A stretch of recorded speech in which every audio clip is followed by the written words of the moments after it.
Obviously, we're coming out of Clash in Italy. Obviously, we're coming out of the AAA show. Obviously, we had Raw yesterday as well. Obviously, we've got NXT tonight. So I was just with the members, kind of covering and catching up with loads of different things. And yeah, it was good. I always love that member stream, the one where we're kind of chatting away. It does overrun, though, that stream, because obviously I'm always trying to get to one more comment, and so that's why it always overruns. I have been thinking about, like, maybe taking it to an hour. I keep thinking about doing it, but I never quite get round to doing it, because I think it could benefit from just having that little bit more time, and then that way I wouldn't be late for you guys. So that is something I will look into, because we are consistently 5-10 minutes late after those streams. So I will fix it. It is on my radar. I'll tell you something else that's on my radar, and that is NXT. So we've got NXT tonight. Let's. I've got a preview. I don't know that this is the official preview, but I do have a preview. Let's have a look. Let's go. There we go. Right. Tony D'Angelo against Cam Hendrix for the NXT Championship. Can't say it's a match that I'm, crazy about, but it's an opportunity for Cam Hendrix to show what he's capable of. I think he's a fine talent. I'm not kind of blown away by Cam Hendrix at this stage, but he has only just arrived from Evolve. Tony D'Angelo as champion. Don't know. It kind of feels to me like he needs some banger matches, I think he's champion at a very unfortunate time. This is not a stacked men's division, so there's not like loads of great names for him to be going up against and getting good, credible wins against. So, here he is facing Cam Hendrix. Of course, Naraku is on the horizon. So I'm expecting Tony to win this. Tony should win this. And then it's going to be Tony Naraku. We did find out today as well that the Great American Bash is going down, I think something like the 23rd of June. It's that's coming up. That's actually been announced now. In fact, if I go over to... I was just looking and reading the news earlier to see kind of what had happened today. Not loads, to be honest. Not much. But there was an announcement about Great American Bash. So Shawn Michaels, 28th, has announced Great American Bash will be held on Sunday, June 28th. So there we go. So Great American Bash. Looking forward to that. Lexis King versus Romeo Moreno for the Speed Championship. Romeo was good in that Speed match last week. So, really, that do you know what? That could be good. Lexis King is okay, but keep an eye on Romeo. He's definitely someone that has kind of grabbed my attention. So, Romeo against Lexis King, that match could be fun. Jackson Drake against Tate Wilder. It's just an opportunity to again find out about these two. I know Jackson Drake, been watching him for a long time in Evolve, but I don't know loads about Tate Wilder. He's featured on Evolve quite a bit, but I still feel like I don't really know him. I feel like I know Jackson Drake because he's part of Vanity Project and he's had a lot of like backstage moments and he's kind of shown his personality quite a bit. Tate Wilder, I still feel like I still don't really know too much about him. So that'll be interesting just to, I think they are quite hot on both of those as like, being significant players in the future. Zaria against Lizzy Rain. Let's go. That'll be good. I like Lizzy Rain. Yeah. She brings the energy. She's just honestly so bubbly, so just energetic that she just lights up the screen. She's so entertaining. She's got a big challenge, though, stepping in with Zaria. Then we've got Myles, Borne, and Tavion Heights. They're taking on two members of DarkState. And, of course, last week we saw Saquon standing on the top of that, whatever it was, some sort of storage unit thing. He was standing on top of it, just kind of watching DarkState after they kicked him out the group the week before. So might see Saquon feature in this match. Myles, Borne, Tavion Heights, both former members of No Quarter Catch Crew. So they're kind of coming together. I think there has been issues between them, though. So, yeah, I'm not sure how they're going to work together. I'm not sure if we're in a good place. We'll have to see. It could be Tavion just turns on Myles and, DarkState get the win. And then it could be like a Tavion Myles story, maybe feud. So I don't know. The card looks okay. It doesn't look mind blowing, and that's a bit disappointing considering one of the matches is an NXT Championship match.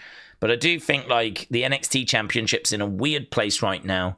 It's on Tony, who, I mean, I could be alone in this, but Tony is just someone that I'm pleased that he's got the belt, but he doesn't feel like one of the great NXT champions at the moment. And I think that's probably because, where's the big notable wins? Where's the great matches? Where's the, he's still relatively new with the title. And, for me, Tony, he doesn't really feel, I suppose the way I feel about Tony is the way a lot of people felt about JC when she first had the women's belt.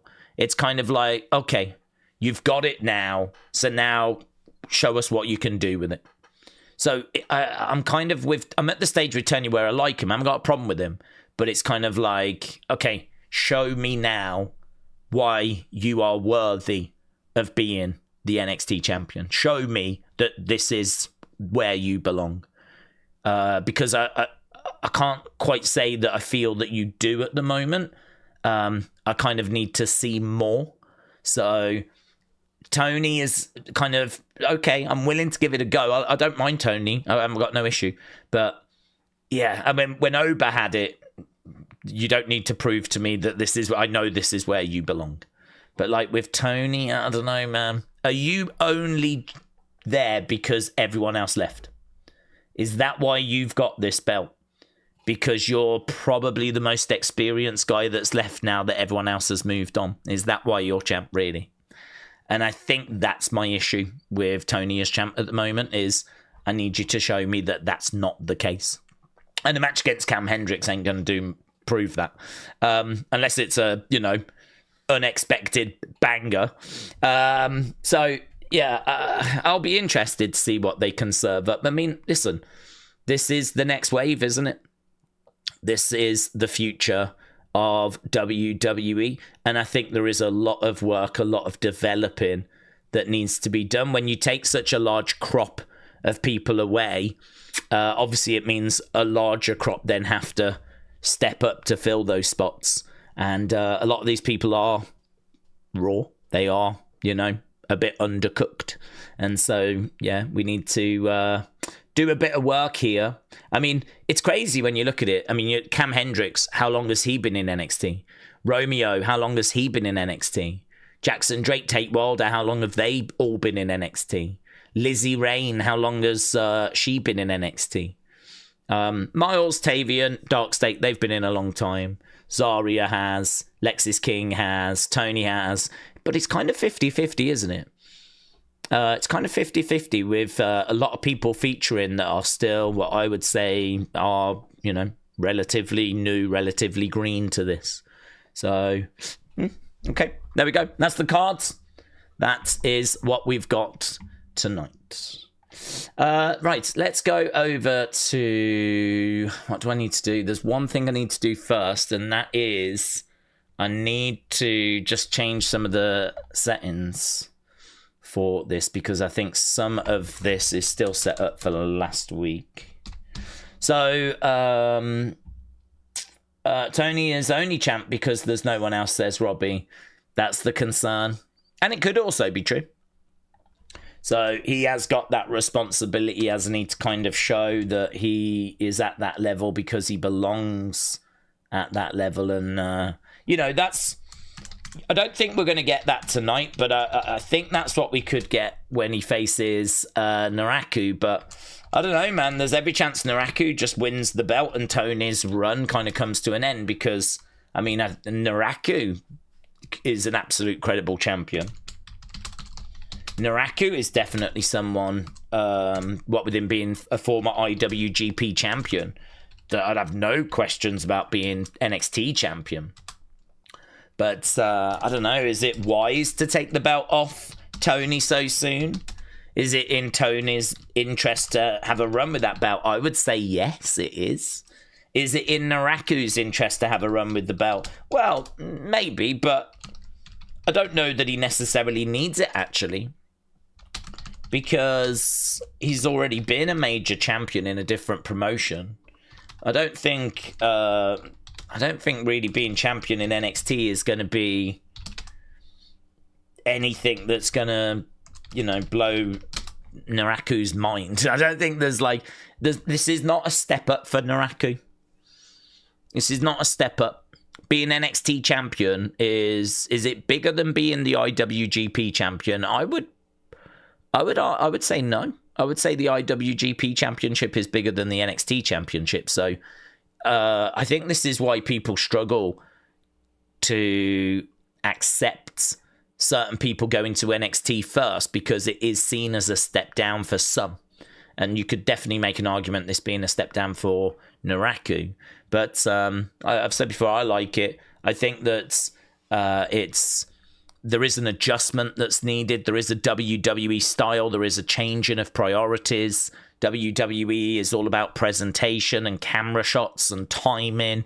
And it's not so much that way in New Japan and other promotions. And so you've got to get your head around the expectations of WWE. And do you want to do that on the main roster in the Fire? Or do you want to do it where there's a bit more breathing room in NXT? I think Naraku made the right choice to go to NXT for those reasons. Certainly is not there to learn how to wrestle. He's certainly not there to, you know, become NXT champion because he wants to feel what the pressure's like, you know? IWGP championship is bigger, in my opinion.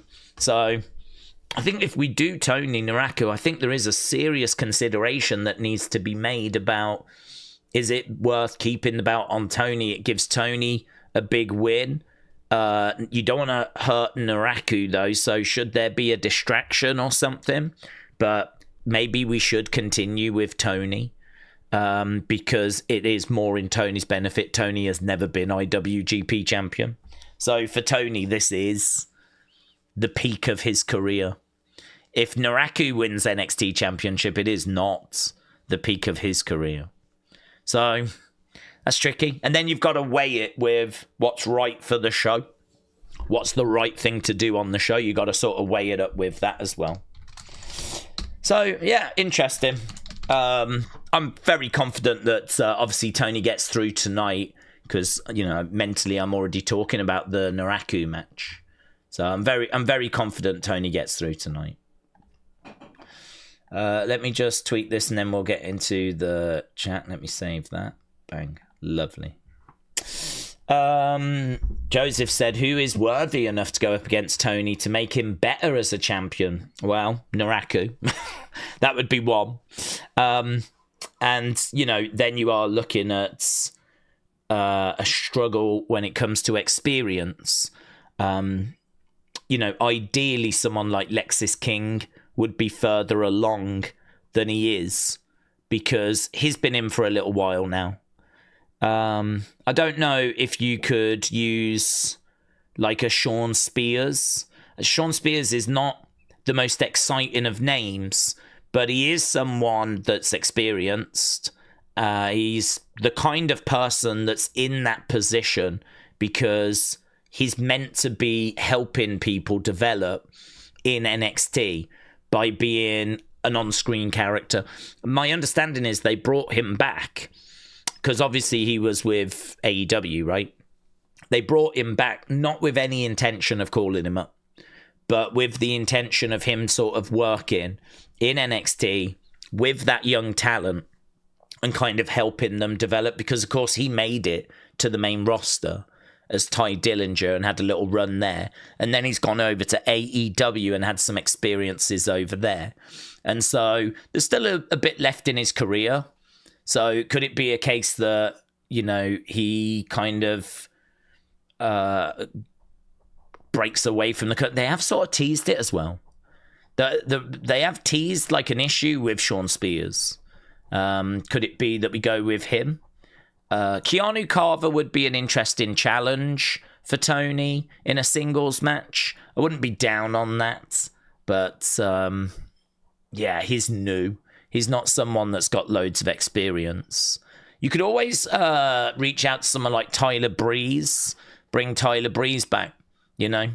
I mean, again, maybe this is exactly why they've gone and reached out to Enzo. I mean, maybe that's part of the thinking is we need some experience. When you look around and you've got Cam Hendrix, Jackson Drake. I mean, we are seriously at the point where someone like Myles Borne is one of the most experienced members on the roster. I mean, you could do Myles Borne against Tony if Myles dropped that mid-card belt. But, you know, we are at the point where, you know, a Myles Borne is one of the most experienced. And it's because we've cut people, like we've got rid of people. And it's also because we've called up a load of people. And so we've just sort of, you know, left with what we're left with. And we've said for a long time that the men's division is the division that needs... No one's worried about the women's division.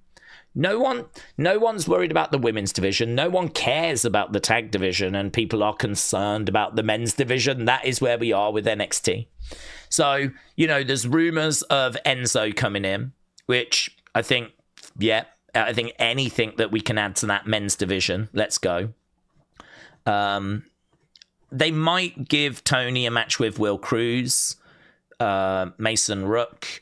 I mean, Mason doesn't have experience in NXT, but he does have indie wrestling experience. We've got a few, actually, that have got indie wrestling experience that have been competing on the indies. But there is a serious lack of people that have got loads of experience when it comes to NXT, you know. Lexis King has got to be up there. Myles Borne has got to be up there. Tavion probably should be further along than he is. Charlie Dempsey should probably be further along than he is. Stax should probably be further along than he is, you know. So I'd say that one of the other problems is it does feel some of the talent we've got is stalled as well. They've struggled to find that sort of momentum. They've struggled to really connect with the audience. So you've got some people that have been around for a while, but they're just a bit flat. And I think we're trying to, you know, warm them up, but we're struggling a little bit. So yeah, there is concern. I mean, honestly, if you brought Baron Corbin back and put him in NXT, I could totally get that. I could really understand that. I won't understand it if he goes to the main roster, but if he came back and went to NXT, I would understand it. Bringing Enzo back, I would understand it. Because it does feel like an issue, doesn't it? Maybe Santana at the end of June. That would be good. Yeah. If he's available, bring him over. Absolutely. That would be a brilliant signing. Leon Slater, I don't know when he's available, but he would be a brilliant signing. Both of those have got to be on WWE's radar. TJF, hello. Your first ever community champion in that house. Hope you are good and well. I'm doing well. Yeah, I'm doing good. Hope life's treating you well. Jared said it won't be long until Dion Lennox will be challenging for the title. Yeah, I could see that. I don't mind Dion Lennox. He actually was used, wasn't he, in the Eliminate Challenge match thing. Iron Survivor or whatever it's called. And he looked good. So, I mean, he's kind of in DarkState, but yeah, absolutely. He can kind of do some solo stuff as well. So, yeah. I think Santana's a really good shout. Carr said, do we think Vikingo should get called up? Well, I don't mind him going to NXT because I think NXT could absolutely desperately use him. But I think he's doing great work in AAA. I mean, AAA is on fire at the moment. And AAA, I think it's one of those where we can look at AAA and maybe get a little bit carried away with, oh, they're doing well, let's take them for NXT, let's take them, try and get them on Raw and SmackDown. But actually, AAA is a very important promotion in its own right. And, you know, it's got its own TV deal. I don't know how much that's worth. And I've never seen the numbers on that, actually. Depending on how much that TV deal is worth, you know, they're obviously sort of in a battle with CMLL. There is this sort of battle going on in Mexico where, you know, the WWE are really trying to establish AAA as being the promotion that they want people to tune into. There's a real battle going on in Mexico for the attention of the wrestling fans. You know, you've got AEW working with CMLL. And then you've got WWE majority owning AAA. And of course, now announcing that they're going to do Raw and SmackDown there. So the message that I'm getting from WWE is that Mexico is important. And Mexico is a bit of a battleground. And I don't know that I could see them pulling Vikingo out at this time. Looking at it from an NXT point of view, yes. I think they need him. Looking at it from a AAA point of view, no, they won't want to lose him. And just looking at how much attention WWE is giving Mexico at the moment, I'm thinking they'll probably keep Vikingo there. But, yeah, you know, however we can improve NXT, the men's division, by, you know, continuing to bring in experience. I think, you know, they're right to look at that. They're right to, you know, address that. And I think, you know, as you talk it through, the Enzo thing makes a bit more sense. And as I said, I think the Baron Corbin thing would make more sense. If they went and reached out to Dijak, that would make a lot of sense. If they had plans to bring him into NXT as well, you know. Or if, I don't know if Mustafa Ali becomes available again, but I know Shawn Michaels always loved him. I think Shawn would take Mustafa Ali for NXT in an absolute heartbeat. No question whatsoever. So that would be another good signing. Just to put a bit of experience in there, but, well, you know, there's no rumours of that. Shiny Wizard said, the story is that TKO is almost hands-off when it comes to AAA creative. I think TKO are pretty much hands-off with all the creative. I think it's only around like WrestleMania where they stick their nose in. I don't think TKO stick their nose in for Raw or SmackDown for the weekly shows. Can't say that I've ever heard of them doing it. The only times I've heard of TKO getting involved was like around WrestleMania with The Rock, and then with RE1 Impact.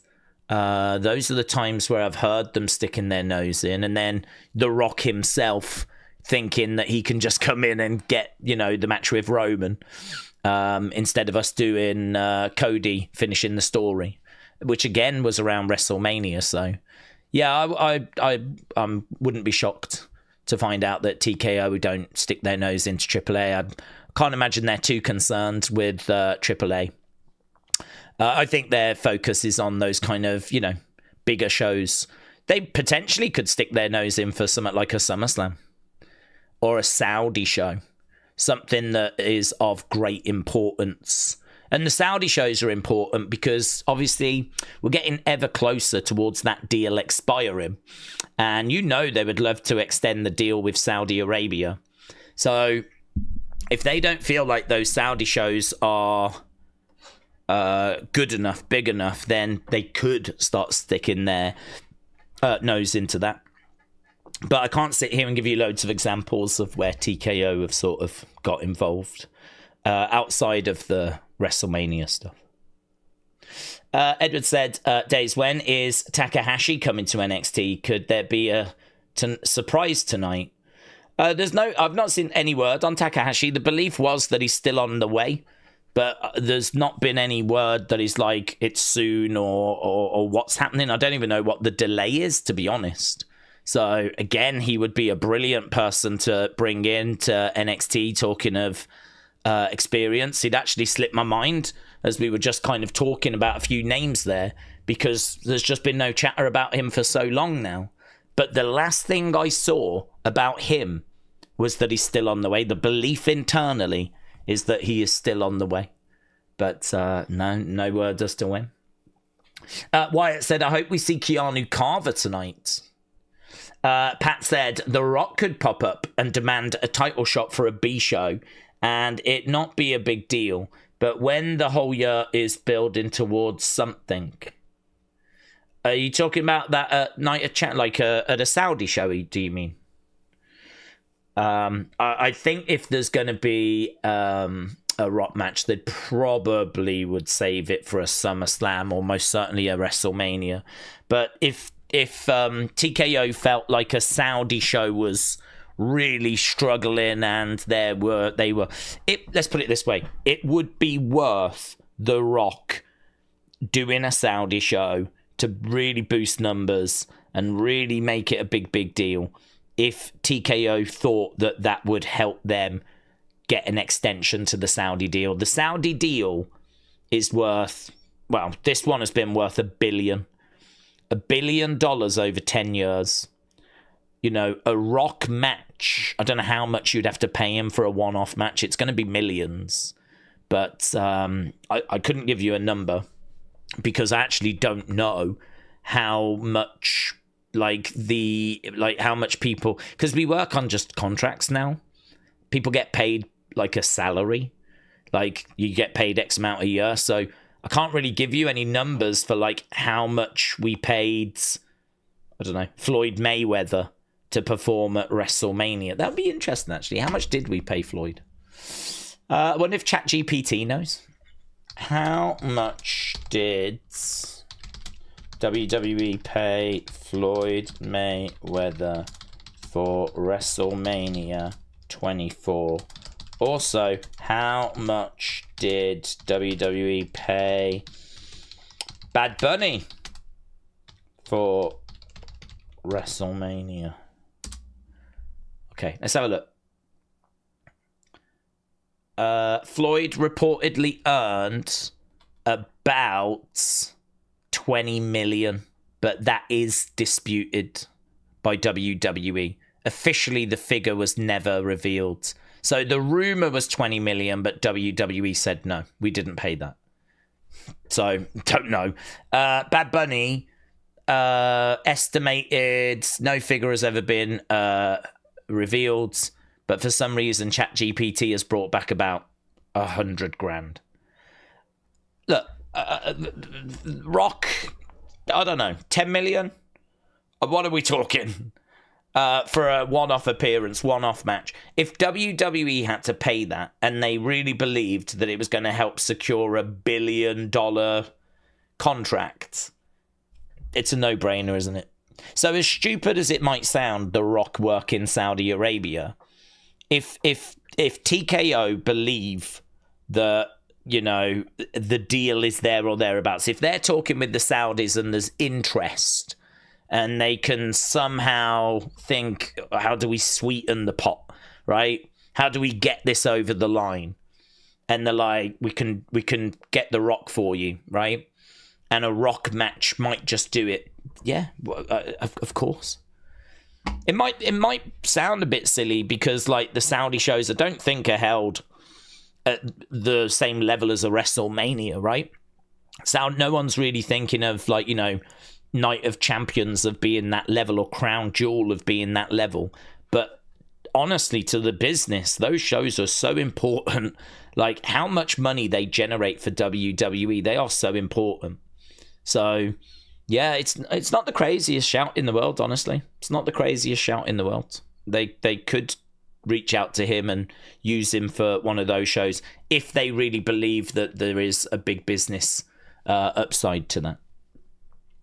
Edward said, Dijak, Baron Corbin are tearing it up in MLW. I will see if they could get some answers from them to see when they're available, says Edward. Could we get Rock Cena 3 for 50 million, said Flame Fist. Well, Cena said no, and I really believe him on that. I mean, he's even specifically said there's no amount of money that would bring him back. And I think when he made that comment, he probably knew Saudis, right? And let's be honest, John doesn't need money. There comes a point, doesn't there, where you've got the big house, you've got endless amount of cars, you've got, enough money for food for you, your family, for the rest of everyone's lives, any clothes you want, any jewelry you want. Like, I think I'd probably run out of stuff to buy. Like, what does John Cena need? So I think what it becomes is, it becomes more about, what do you want to do with your time? How do you want to spend your time? And, if you enjoy the process of, say, movies, and you enjoy the whole red carpet, going to the Oscars, late night talk show appearances, stuff like that, you can do that and get paid for it at the same time. So this is why, like, the Smashing Machine for The Rock, it was not a commercial success at all, but The Rock got a lot of praise for his performance. And I genuinely believe, if The Rock had to make the choice of, would you do that film again or not, I genuinely believe he would. Because actually, does he need money? No. But does the praise of his performance mean a lot to him? Yes. Because the one thing that he can't buy is, like, credibility and good reviews for his acting. And so if he's going to be in a role where he's going to get that is, you could argue, worth more than money for him at this stage, because he's already got money. So, I don't know. I can't obviously speak for John. The only thing I can say is, he said no amount of money would bring him back. He said he's a man of his words. He said, when I'm done in December, I am done. I won't be wearing the jorts or the shirts. And I don't know that John is someone I see going back on that words. I really don't. I don't know that I see him going back on that words. And I think when he made those comments, he probably was thinking about the Saudis. So, would he turn down, 20 odd million for a one-off match? He probably would. I think he could. I think he would. If I was a betting man, I think I'd put my money on that he would turn it down. But it's an interesting question, a really interesting question. Flamefist said, did you see the recent clip of Borne hobbling after Raw? And there's more rumours of Mania Night 2 being Roman Ober. I didn't actually. I didn't see any of those rumors, and I did see footage of Borne after.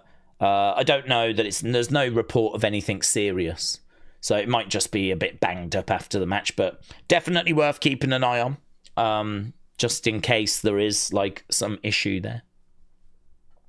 MMA people, don't come at me, but the movie wasn't successful because normal people didn't know who that guy was.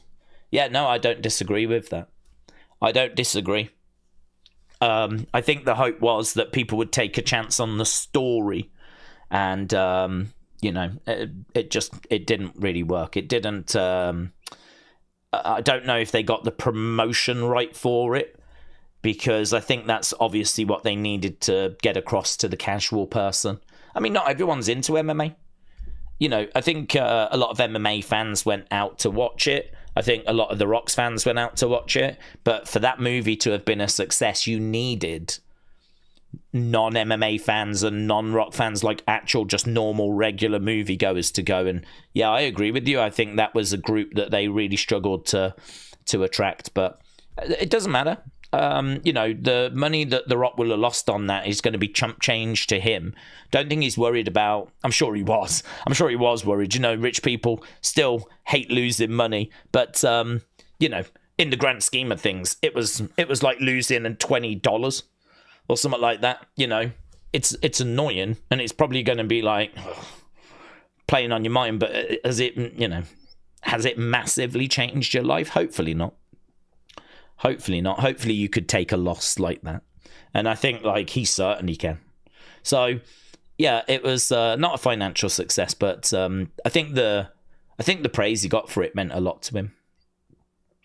Shining Wizard said if Borne is hurt, then you'd have to start asking what is doing wrong. Is it the style? He's starting to look like a bit of a glass jaw lately, said Shining Wizard. That's really interesting, isn't it? I mean, I think there are wrestlers that do pick up injuries quite easily. There are wrestlers that do get injuries on a regular basis. I mean, we're all built slightly different, aren't we? You know, there's some people that can really eat like really hot foods. I mean, there's that Beard Meats Food guy that has got a YouTube channel where he just consumes large amounts of food. I mean, there's no way I could even cope with a tenth of what he can eat. I've kind of got the sort of appetite where I can just eat quite small amounts, and I'm like, that'll do me. It's the reason why I don't look flipping huge. I mean, if you think of all the sitting that I do, all the streaming I do, all the kind of chatting away, I mean, the lack of exercise in my life is appalling. So the fact I'm just sat down all day, I should really be a lot bigger than I am. But to be honest, I really don't eat loads. And I think that's my saving grace. So we're kind of all built a bit different, aren't we? There's people out there that can eat loads, that want to eat loads, whereas I don't, and I don't have the need to. But then you've got people, as you said, that can get injured very easily. There's other people that, do you know what I mean? You can drive a car into them, they'll just walk away. So I wonder if he has got, something like that where he does get injured easily. I mean, it's obviously a lot to read into him just hobbling away from the ring last night. I don't know that there's anything to that. I mean, he was in quite a physical match, so I wouldn't be shocked if he was just banged up and it's fine. But it is true. You do see people that get injured on a regular basis. And I hope he is not one of those, because that will be detrimental to his career, no doubt. Daze has got good genes, said Love the Bearded. I don't know. I don't know if it's good genes. I'm not sure. I don't know. I'm quite happy with it, though. I'm quite happy with the fact that I can sort of eat, what I would class as a normal sized meal and feel full. I feel really, really sorry, honestly, for those people that don't have that, there's people out there that need to eat a lot more food until they feel full. And obviously, as a result, that means they can start getting a bit bigger, and it's kind of not their fault, because, I mean, no one wants to feel hungry, do they? So I feel really sorry for those people. Very fortunate in that regard. That's definitely something that maybe I got a bit of a win with in life. So yeah, well, I need to exercise though, because that'll be my downfall. I've already started to get like a few like aches and stuff like that. I'm starting to feel it a bit more these days. So I think age is slowly creeping up on me. So I need to, something else I need to think of doing, even if it's just like, 30 minutes a day of like some walking or something. Don't know.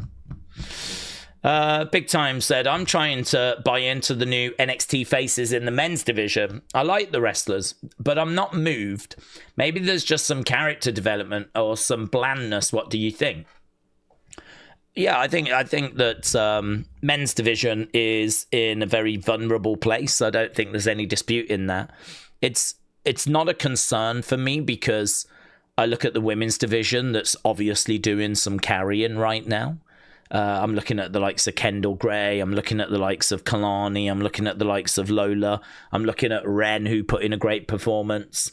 I'm looking at Jada. I'm looking at Callie, who I really like. And yeah, she's new, but she's made a great impression. And, I'm looking at how vibrant that women's division is. And that's doing some carrying, right?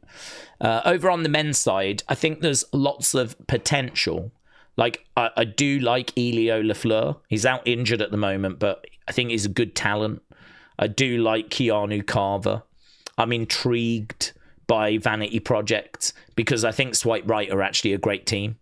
Although we don't call them that anymore, we just go with the Vanity Project name. But Brad Baylor, Ricky Smokes, I think they're actually a low-key, really underrated team. I think they're really, really good. I think are really good. Jackson Drake, they've put a big spotlight on him, and I understand why. He's a good-looking guy, and, you know, he's a good talker.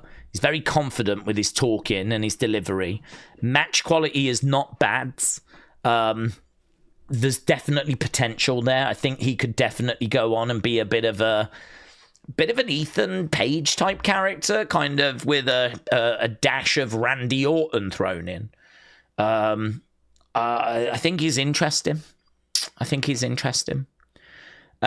WWE are sort of interested in Myles as well.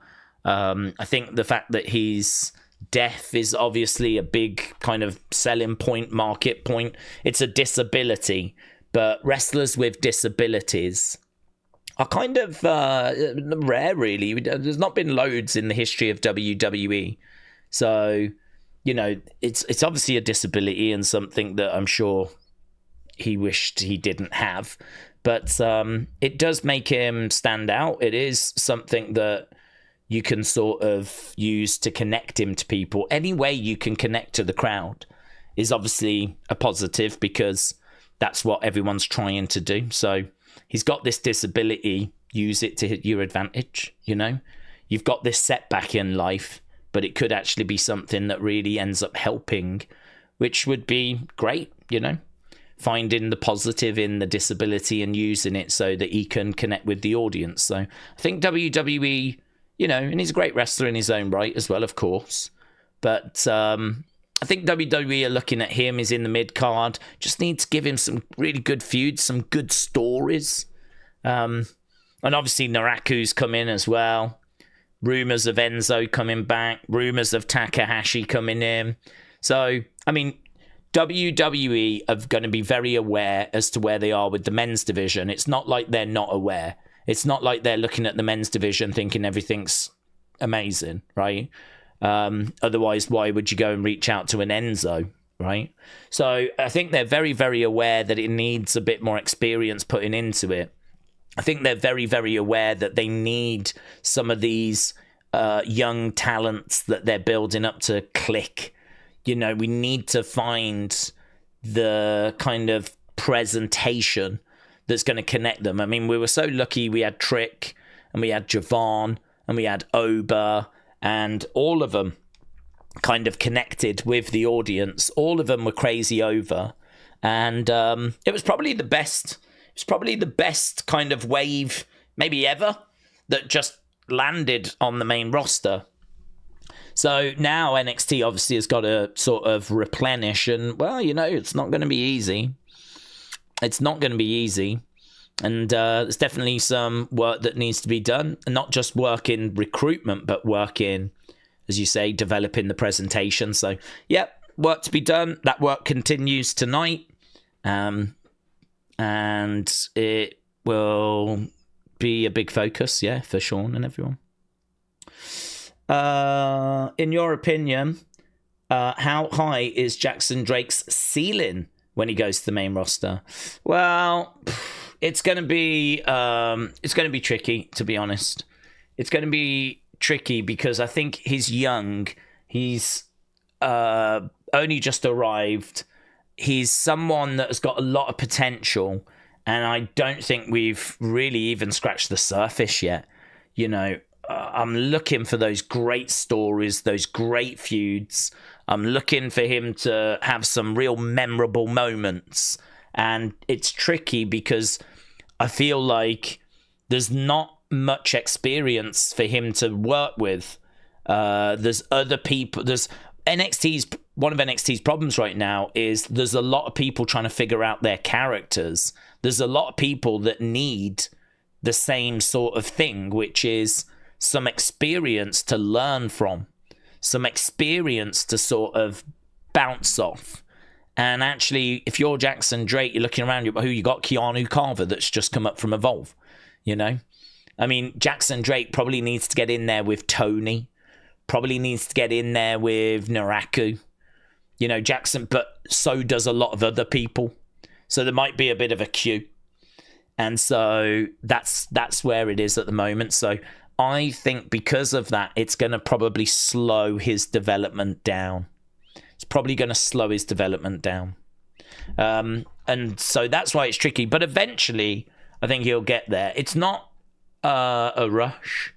I think the couple of years, I mean, I'm going to put a couple of years on, but it could take longer than that. But I'm going to say some point 2028 is when we might start seeing him go up. But I think over the next couple of years, that's what he needs. He needs to be working with that talent that's been there, done it, got the T-shirt, that can sort of teach him a few things, guide him with a few things he can learn from, tell some really good stories with. And that's just a challenge at the moment because there's not many people around. And so as a result, those people are pretty busy, you know. And actually, some of them people need each other. As we just said, like Tony needs that.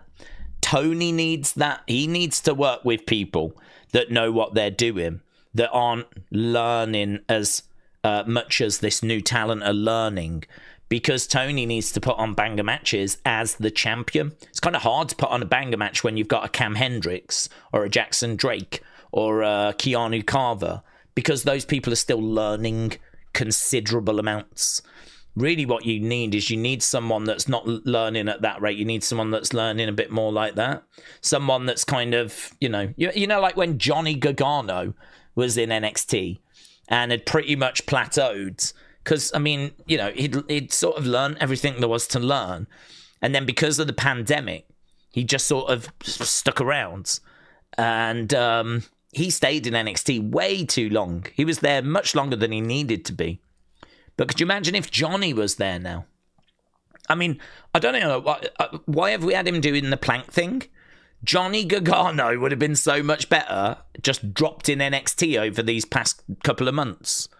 I mean, Johnny Gargano going up against young talent, getting wins against them, but, you know, working with them, giving them feedback, helping them, developing them.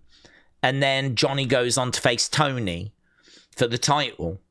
And, you know, could have done that at Great American Bash. We did bring Johnny in for a one-off match with Myles Borne. So, I mean, it's not like they haven't thought to do it. But it's so frustrating when we're sat here talking about how we need some experience for NXT.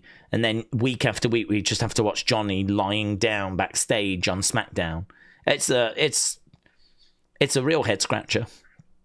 That is a head-scratcher. That is one where you go, what? Even an Ilya Dragunov, I mean, I don't know what he's doing at the moment. I'm not aware that he's injured. There's footage of him training with AJ Styles. But, I mean, Ilya Dragunov's not gone on this European tour. He's not been used for Clash in Italy.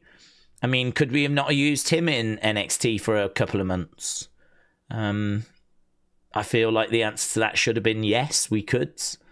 So, I'm really not... I'm not into any argument about, well, you can't give him TV time because then you're taking it away from the young talent. I think we've got so much space in this roster that I think you can. I think what we do need is that experience. And we need the young emerging talent to be working with that experience. So I don't see it as them taking necessarily like TV time away. I just see them as being a very important part of the machine. Like, you need that experience where, you know, Jackson Drake, Keanu Carver, Eli Knight, Elio LaFleur, all these people, Sean Legacy, all these, Cam Hendrix, all these people can kind of work with them and learn from them.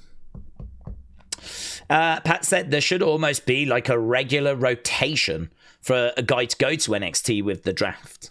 Yeah, I mean, a lot of people, I think, can look at wrestlers that go back to NXT as sort of like, oh, what a downgrade. Like, is this really what we're doing with Johnny? I don't view it that way because I think there are different circumstances. So, for example, when Baron Corbin went to NXT, it was very obvious that he'd gone to NXT and that he was sort of there permanently. He didn't just go to NXT to work with young talent and then he was going to go back. He very clearly went to NXT and was changing his character. You know, he like burnt his old gear and he started to get a new entrance and burn the ships and He had new ring gear, and it was very clear that he'd gone back to sort of reinvent himself. Exactly the same with Ridge Holland.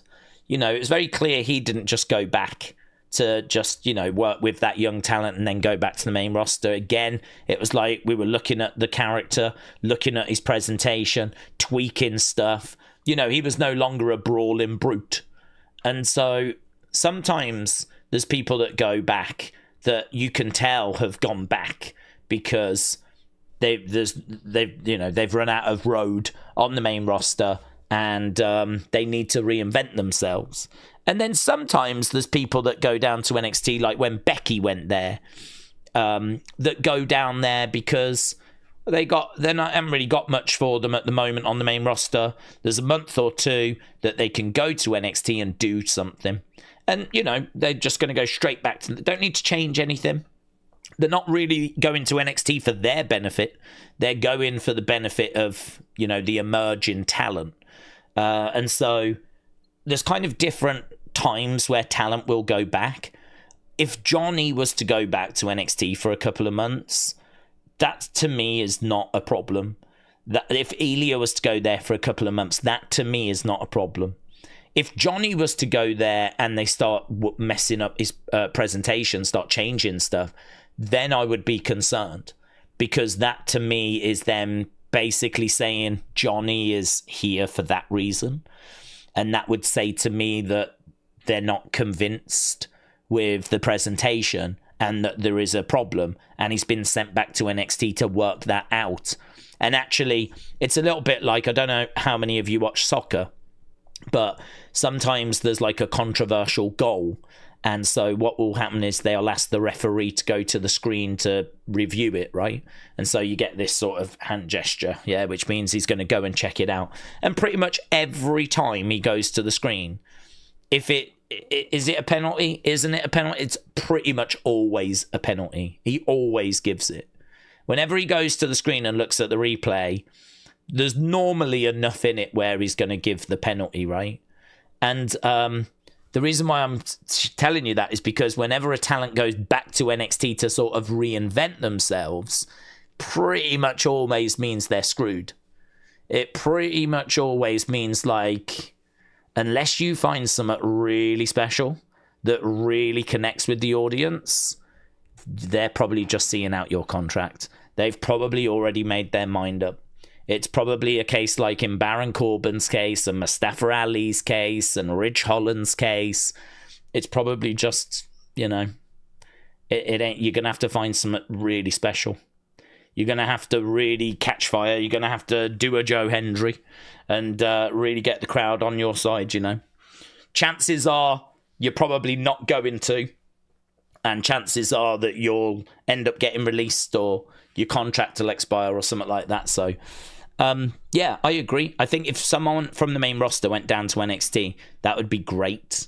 And if it was just that they were popping there to help out for a bit, like you see Natalya do on a very regular basis. We've seen Seth. We've seen Finn Balor. We've seen a few that have popped down and helped out and then gone back to the main roster. Great. I agree. We should absolutely do that. For me, the concern comes when it's not that, and it's more they've gone because WWE feel like they need to send them there. William, shout out to you, said life is tough. This is our world and we can be kids. Even though we are geezers on the outside, inside we are 8 years old, just wanting to laugh and enjoy being brats. Big Time said the issue with the men's division dates back to 2024 when Carmelo, Ilya, Braun, Dijak, Corbin were all called up. Remember when Trick beat Ilya, then was feuding with Ethan, Ridge and Spears, says Big Time. Wrestler Andy said Daze, Mandy did well to reinvent herself, even though it didn't end with her getting called up again. Yeah, but that is correct, actually. That is a really good example of someone that was sent back down to work things out, did do that, and it was working. And I believe the reason she was let go was because of the online pictures. I mean, my understanding, and I could be wrong on this, but my understanding is that when she got released, it was all to do with the fact that WWE felt like the imagery that she was putting out, you know, I mean, I don't think she might have been doing OnlyFans. I'm not sure if it was OnlyFans or what it was. I think it might have been OnlyFans.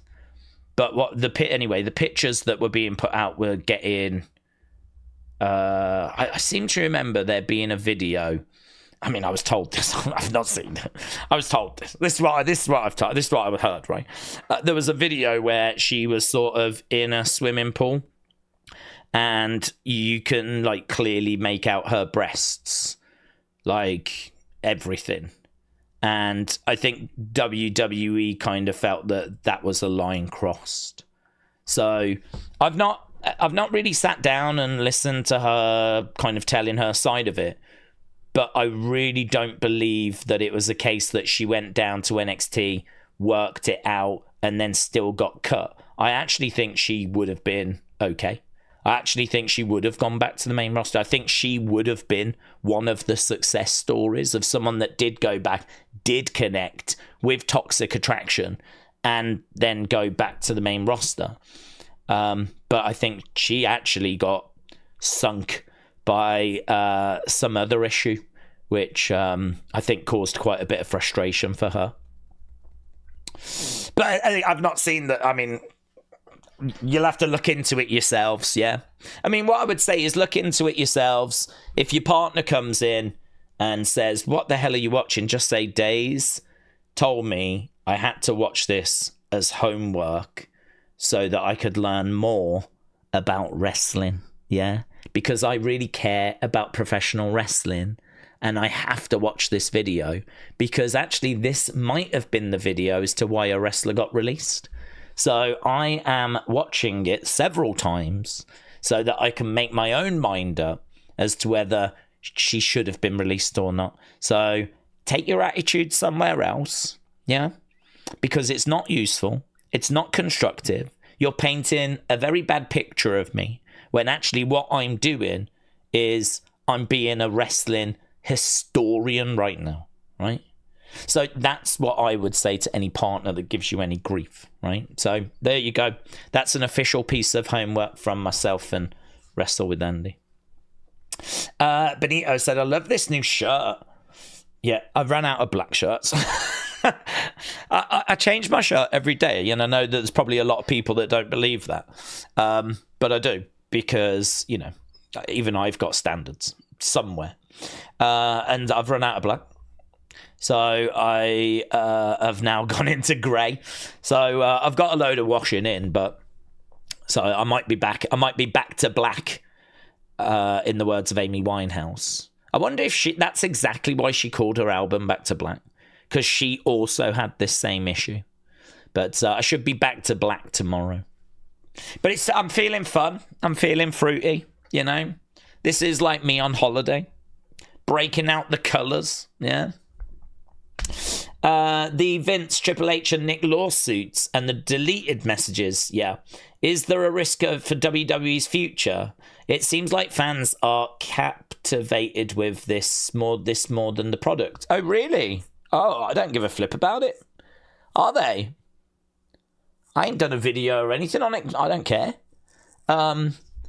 So, I mean, the situation is that there's a lawsuit because a lot of the shareholders feel that Vince sold the company to TKO, and TKO did not put in the biggest bid, right? Now, I'm a bit confused because surely Vince can just sell the company to whoever he wants because he had the controlling stake. But it is true that he does have an obligation to the shareholders to, if he is going to sell the company, get, you know, the best deal possible, because obviously it affects their investment. It affects the shares. But the thing is, I mean, I heard Brian Alvarez talk about this, and Brian Alvarez was like, so does that mean if, I don't know, Tony Khan put in the biggest bid, Vince would have had to have sold to Tony? And he was like, that doesn't seem right. Surely if Vince doesn't want to sell to Tony, he doesn't have to. Like, just because someone bids the most, you got to sell to them. So there was a bit of confusion around that, and I'm still confused about the legality of that. But the bottom line is TKO did not bid the most for WWE, but yet they still got the winning bid. And so the shareholders have gone, well, this isn't fair because, it should have gone to this person instead. I don't know the company. It wasn't Tony. It was just some other company. Should have gone to them instead. And so we missed out on some money. So it's gone to court. And we found out today what will happen if they win. And what they're looking for is they're looking for like $500 million to $1 billion. They're looking for that in damages. They're looking for that in compensation. They're looking for a serious amount of money. But I don't believe it's TKO that's being sued. It's, I think, Vince and Stephanie and Triple H. I think it's individuals. So this is bad for them.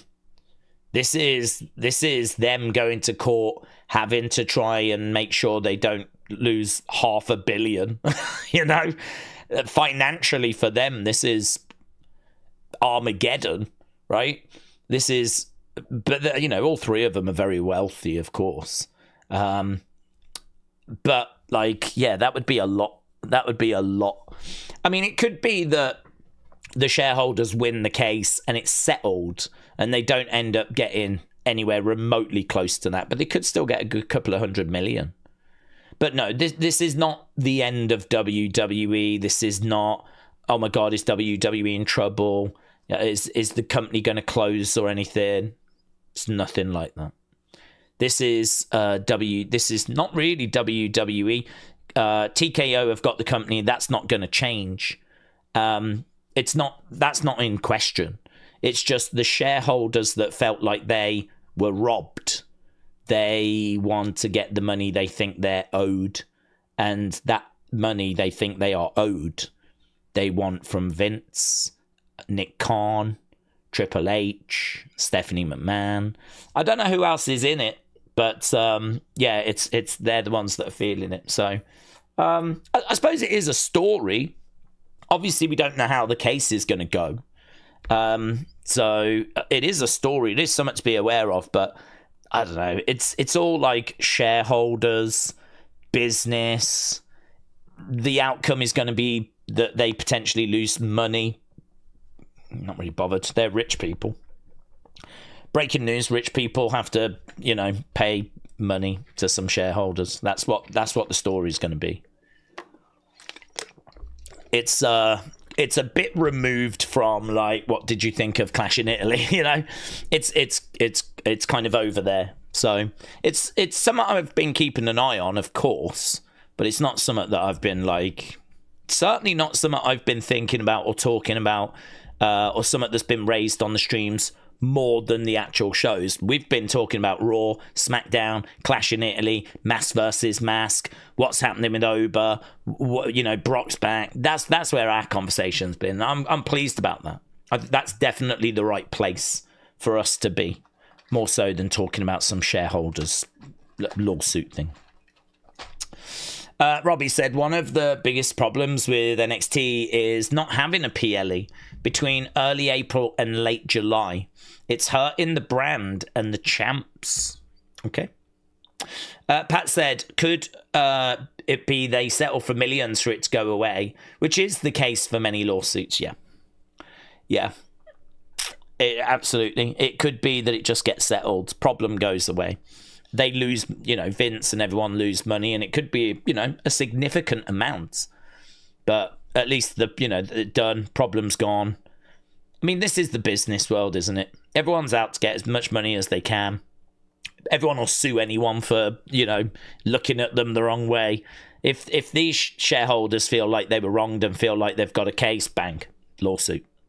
So it's, it's I don't want to say part of the game, but when you're dealing with business-minded people, like Donald Trump is, Donald Trump wouldn't think twice about suing anyone if he felt like he could win money in court. And that is the dog-eat-dog world that you have to swim in when you're, in the business world. You're dealing with a Donald Trump. You're dealing with a Vince McMahon. You're dealing with a Ari Emanuel. I mean, it is brutal. It is ruthless. This is why, I don't really worry about WWE cutting corners when it comes to like the business world. I sort of get that that's how that world operates. I don't like the budget cuts and the contract side. Again, other people out there are like, it's just business. Grow up. I mean, you see that a lot on X. But I don't know. When you come to sort of doing that, I just don't like that. That to me is not... that's where I draw the line. But yeah, this is the kind of thing that goes down on that side. It's a brutal world. When you swim in a dog-eat-dog world, the only acceptable way is the doggy paddle, said Rob. That is true. That is definitely true. Pat said, you don't even need a good case. You just need to be able to make enough noise and to be like $1 million headache. Yep. I mean, sometimes with these cases, you can just settle. It's just, you just don't need it in your life.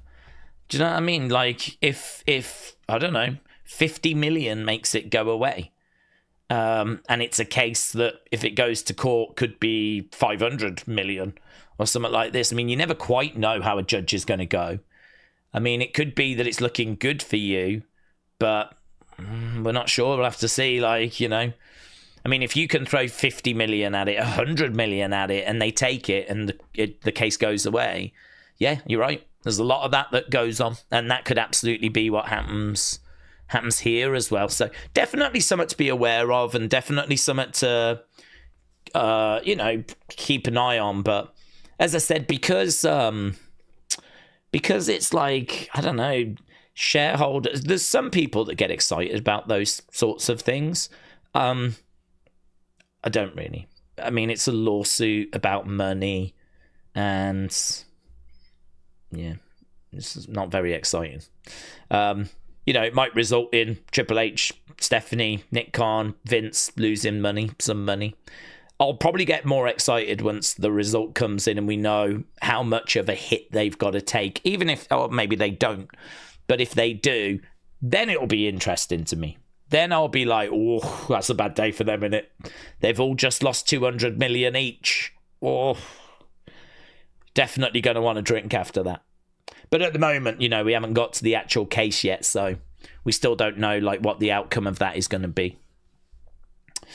I grew up in New York. I saw him rip off a contractor. I know there's many other stories throughout the 80s and the 90s. His rise is truly baffling. Talking about Vince or Trump? Our dear leader is lawsuit happy, says Pat. Trump.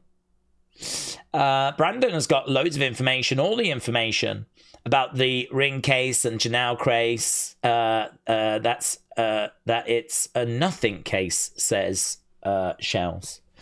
Yeah, he's excellent. Brandon Thurston, WrestleNomics. It's the place to go, isn't it? He is the absolute market leader, the creme de la creme. He is the Fabrizio Romano of that kind of information. So, I mean, I would say, people might tell me I'm wrong, but I feel like WrestleVotes and Fightful Select, Fightful are probably the best of when it comes to news. I feel like if WrestleVotes say something, and if Sean Ross Sapp says something, that's about as accurate as it gets. I've seen PW Insider get stuff wrong. We know Dave Meltzer gets things wrong. Both get things right as well, but they get stuff wrong. I feel like the accuracy for WrestleVotes in particular is probably about as good as it gets. I've seen them say, I don't even know if I've seen them get anything wrong. I'm sure they have, but I can't give you an example at the moment. I feel like they are about as good as it gets, and they're not going to be perfect. They will definitely have got stuff wrong, but the fact that I'm struggling to recall anything is probably a really good thing for them. So they're very good, but not perfect. I'm certainly not going to sit here and say they get 100% of everything correct. I don't think you can have that as an expectation. But when it comes to that stuff, I completely agree. Brandon Thurston is fantastic. He gets excited about those things.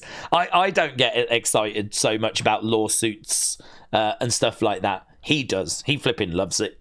He gets right in there, getting into the detail. He wants to know it all. He is definitely the right guy for that job. So yeah, he's well worth a follow. I said to you that I think they're the nothing cases like shareholders, as you're not worried and support them. Says Shells. I said to you that hang on, I don't understand. I said to you think they are nothing cases like shareholders, as you're not worried and support them. I don't know. I don't know what you mean. I don't know what you mean. I don't think they're nothing cases. Like, I think it could be that they lose money, but I think the reason I don't really care is because, I'm more focused on the shows. I'm more focused on what did we think about Raw, what did we think about SmackDown, what did we think about NXT, what did we think about Clash in Italy, where are we going with this? I'm more focused on the product than so much outside. Something like a lawsuit where the outcome is going to be they're going to lose money. That to me is like, okay, well, I'll see what the result is. I'm not really too bothered about following the journey. I will be more interested once I've got the answer, the result. And I know, as I said, Triple H has lost 200 million. Wow. But, I mean, I don't know. It could get settled for much, much, much, much lower. So I don't even know what the outcome's going to be. So that's why I'm like not really bothered. I'll be more interested once it's done. Dave's quick question: has Jay left Raw for SmackDown? Jay Uso, after what Roman said to him and telling Jimmy, "I need you here." No. He's going to be in the tournament, isn't he? So I don't know if that match is going down on SmackDown, but he's not gone to SmackDown permanently. If he's gone to SmackDown to have the match, he's just gone to have the match. And Jimmy has sort of stayed back with Roman. I'm not under any impression that he's gone like permanently. I'm not under that impression at all. Uncle Revel said it's just 4 days until I meet Paige at Niagara Falls. I'm going to tell her that the Daze community says hi. Uncle Revel, have a good time, buds. It's getting closer now, hasn't it? It's getting real close. My YouTube name matches my X account now, said Real Glockness. Very good. Flamefist said Jay is in the King of the Ring tournaments. So, yes. Must be a slow day on X. Trolls are gonna troll. I forgot that King of the Ring was happening, says Keegan. Yeah, I like it. I really like it. I'm a big fan of King and Queen of the Ring. So yeah, I really like it.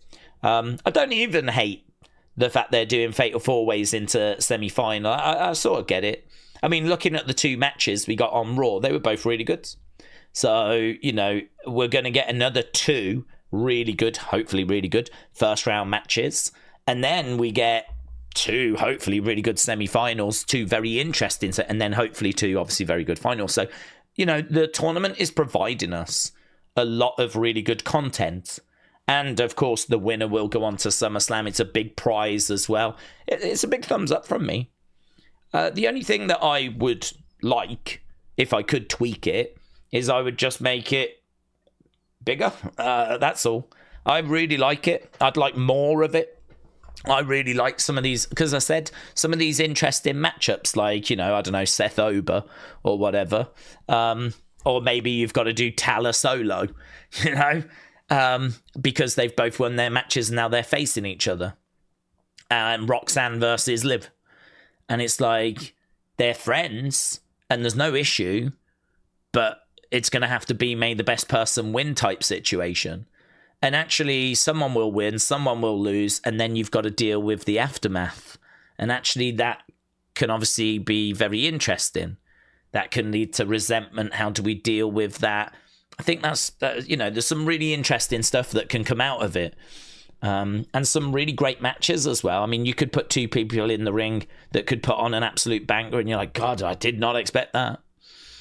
I mean, to be honest, Chad Gable, Ludwig Kaiser, that's a match. If you said to me that that match happened a few years ago, I'd probably think it took place on Main Event. I'd probably think it took place on that show before SmackDown, Main Event. Chad Gable, Ludwig Kaiser. Chad Gable, just in American Maids. Ludwig Kaiser, a little bit lost. Not in Imperium anymore, you know? I mean, really, it's got Main Event written all over it. It screams Main Event.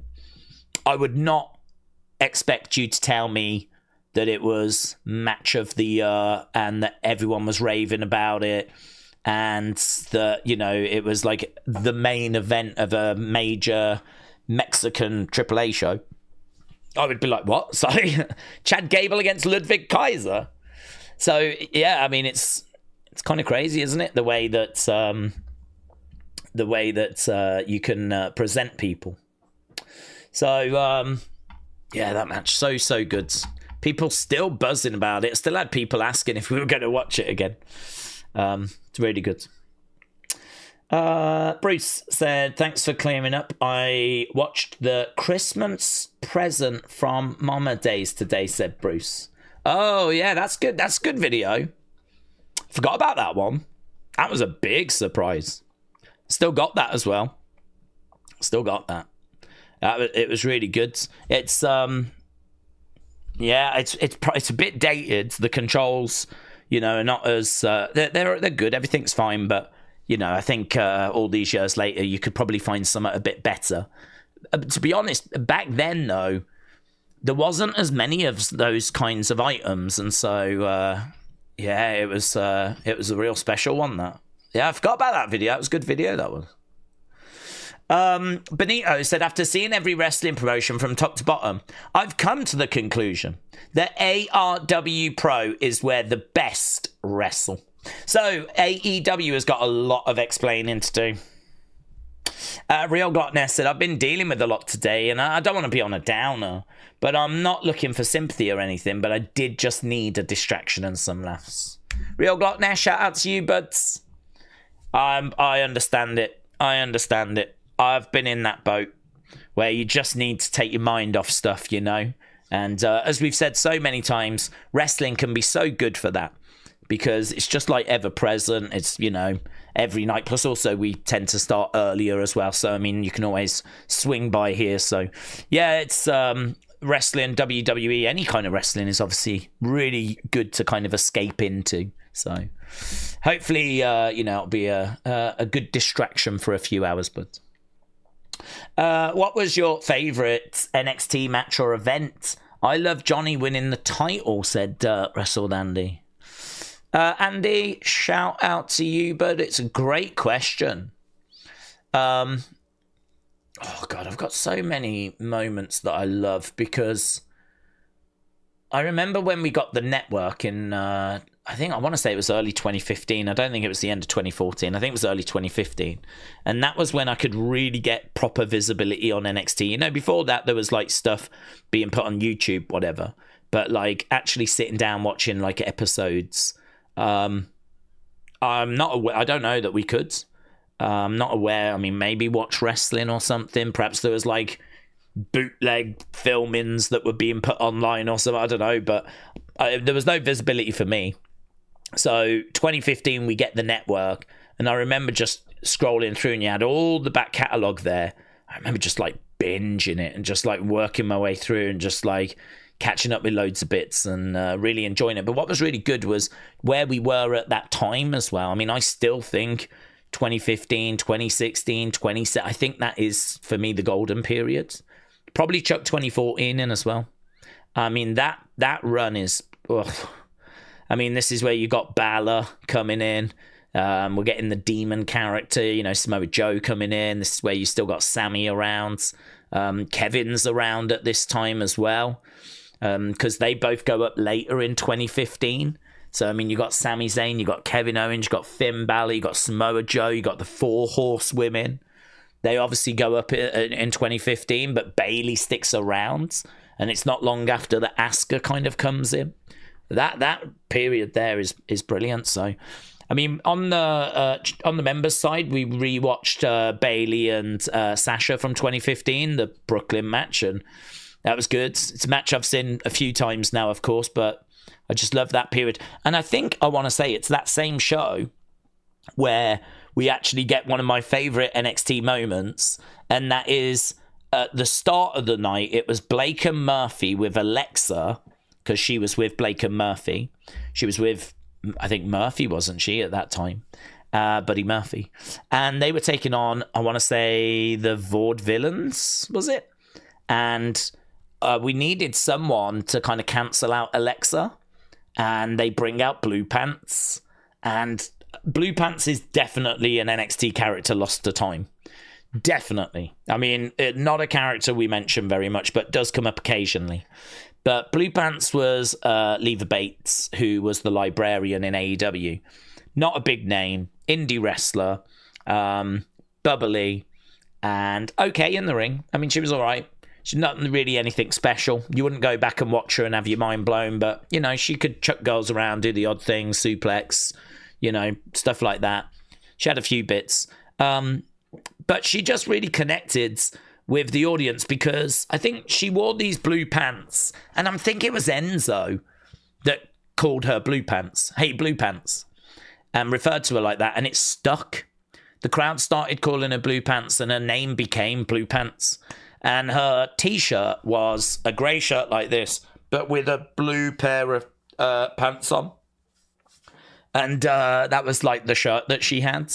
And she was, you know, like when like someone gets over and people just really love them, you can sort of tell it's not going to last. Like Fandango. People were loving Fandangoing, but, you know, you could sort of tell that was not going to last forever. It was like something people were enjoying for a time.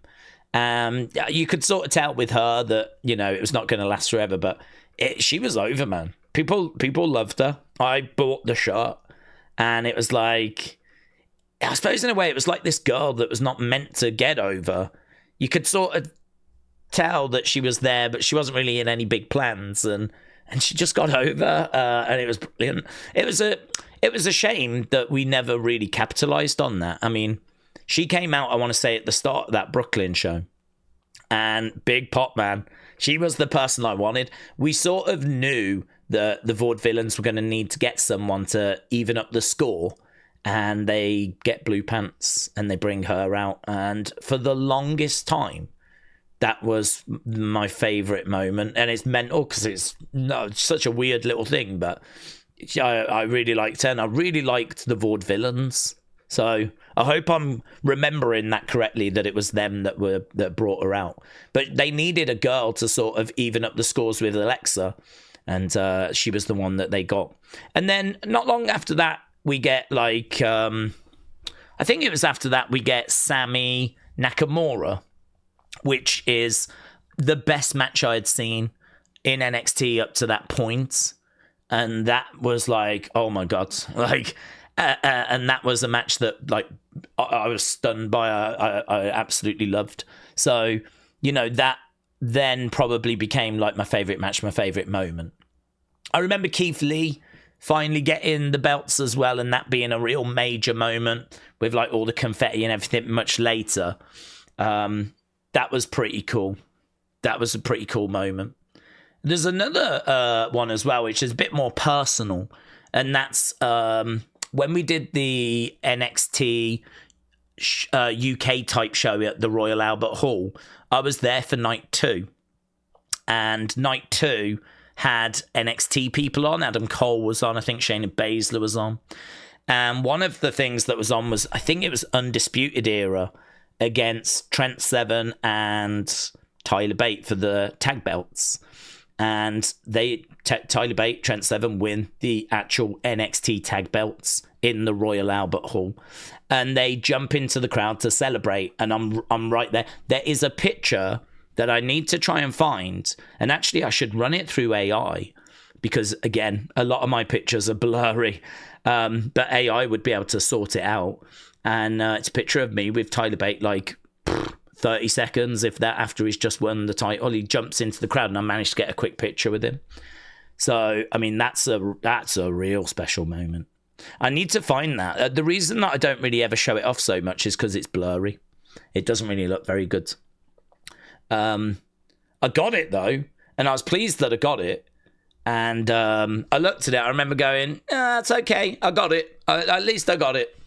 But, yeah, I should run that through AI, actually. I should run that through AI. So that's obviously a very special moment, what we've about being there. But yeah, also the 4 horsewomen competing against each other. I mean, the fact we haven't done that on the main roster, but the fact that we did it in NXT, like you can go back and you can watch Bayley versus Becky versus Charlotte versus Sasha. And I want to say that might have been early 2015 as well. So that was special. That was, and you knew it was special at the time as well. So, I mean, I love the fact we got that match. I love the Shinsuke match against Sammy. I love the blue pants moment. That's like a proper out there one. I love being there in the Royal Albert Hall with the Tyler Bate thing. So, I mean, those are the ones that kind of come to my mind first of all. I'm trying to think if there's like a champion winning that I loved, and I don't know, to be honest. I don't know if there is. I don't know if there's a champion. I like the Keith Lee moment. I did like that. Yeah, I think it'd be those. Feel free to put yours in. What are your favourite NXT moments? I'm trying to think if there's anything like recent. I mean, is there anything recent? I mean, Fatal Influence I've really enjoyed. I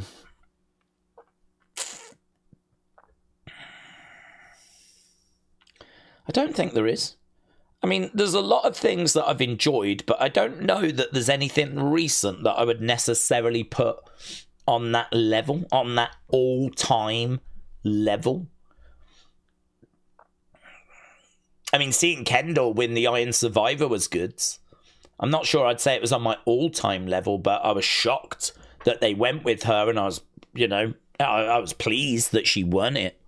But I don't think that can make my all-time. Anything recent? I can't think of anything recently. I mean, I know we've had Trick. I enjoy Trick. But I can't think of like a Trick moment that I've loved. I suppose Trick winning the belt was good. That happened 2024, not long after. I think I might have still been in Florida, actually. I went and saw him at a house show. And then, so I saw Trick at a house show. And then not long later, he wins the belt. That was good. Yeah, I don't know, Tricky. What have you lot got?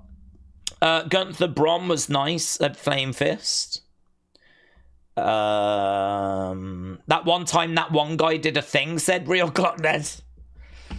My favourite moment is when Undertaker wrestled Goldberg, said Keegan.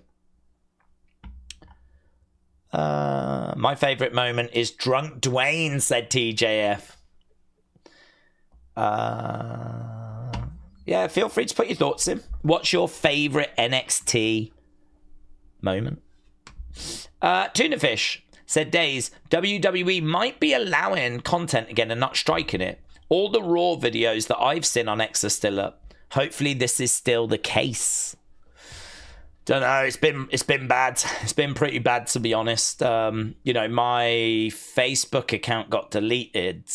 I then set up a new one, and then that one has been frozen. So I actually can't upload anything. I can't even put posts or anything on Facebook. Thankfully, it's not been deleted. They've just said you can't do anything till I think it's like July or something. It's like a slap on the wrist. I don't know why I didn't get a slap on the wrist for the last one. I don't know why they just outright deleted my last Facebook account. But this one, they've gone, right, you can't do anything with this page till like July or something. So that's 2 different Facebook accounts that have been hit. The TikTok I had got deleted. I do have a new TikTok account now. That one is okay at the moment. Yeah, that's okay. I mean, I say it's okay. It's not really getting any views. So, I mean, I don't even think it's on WWE's radar, to be honest. The Facebook one is a problem. Amazingly, my X account has not encountered any issues. I've had a couple of posts removed, but I've not had the account deleted or anything like that. So, I don't know. Each of my social media accounts kind of are experiencing different issues. I haven't actually been on my Instagram account in a little while, so I don't even know what the situation is with my Instagram account. I'm just going to log into it now because I'm not even logged in. I'll let you know if that's still there or not, but because I don't know. I haven't been onto this in a little while. It is suspended. Only it got suspended a couple of days ago. We suspended your account, Wrestling Daze. You've got 178 days left to appeal, or we'll permanently disable your account. Yay!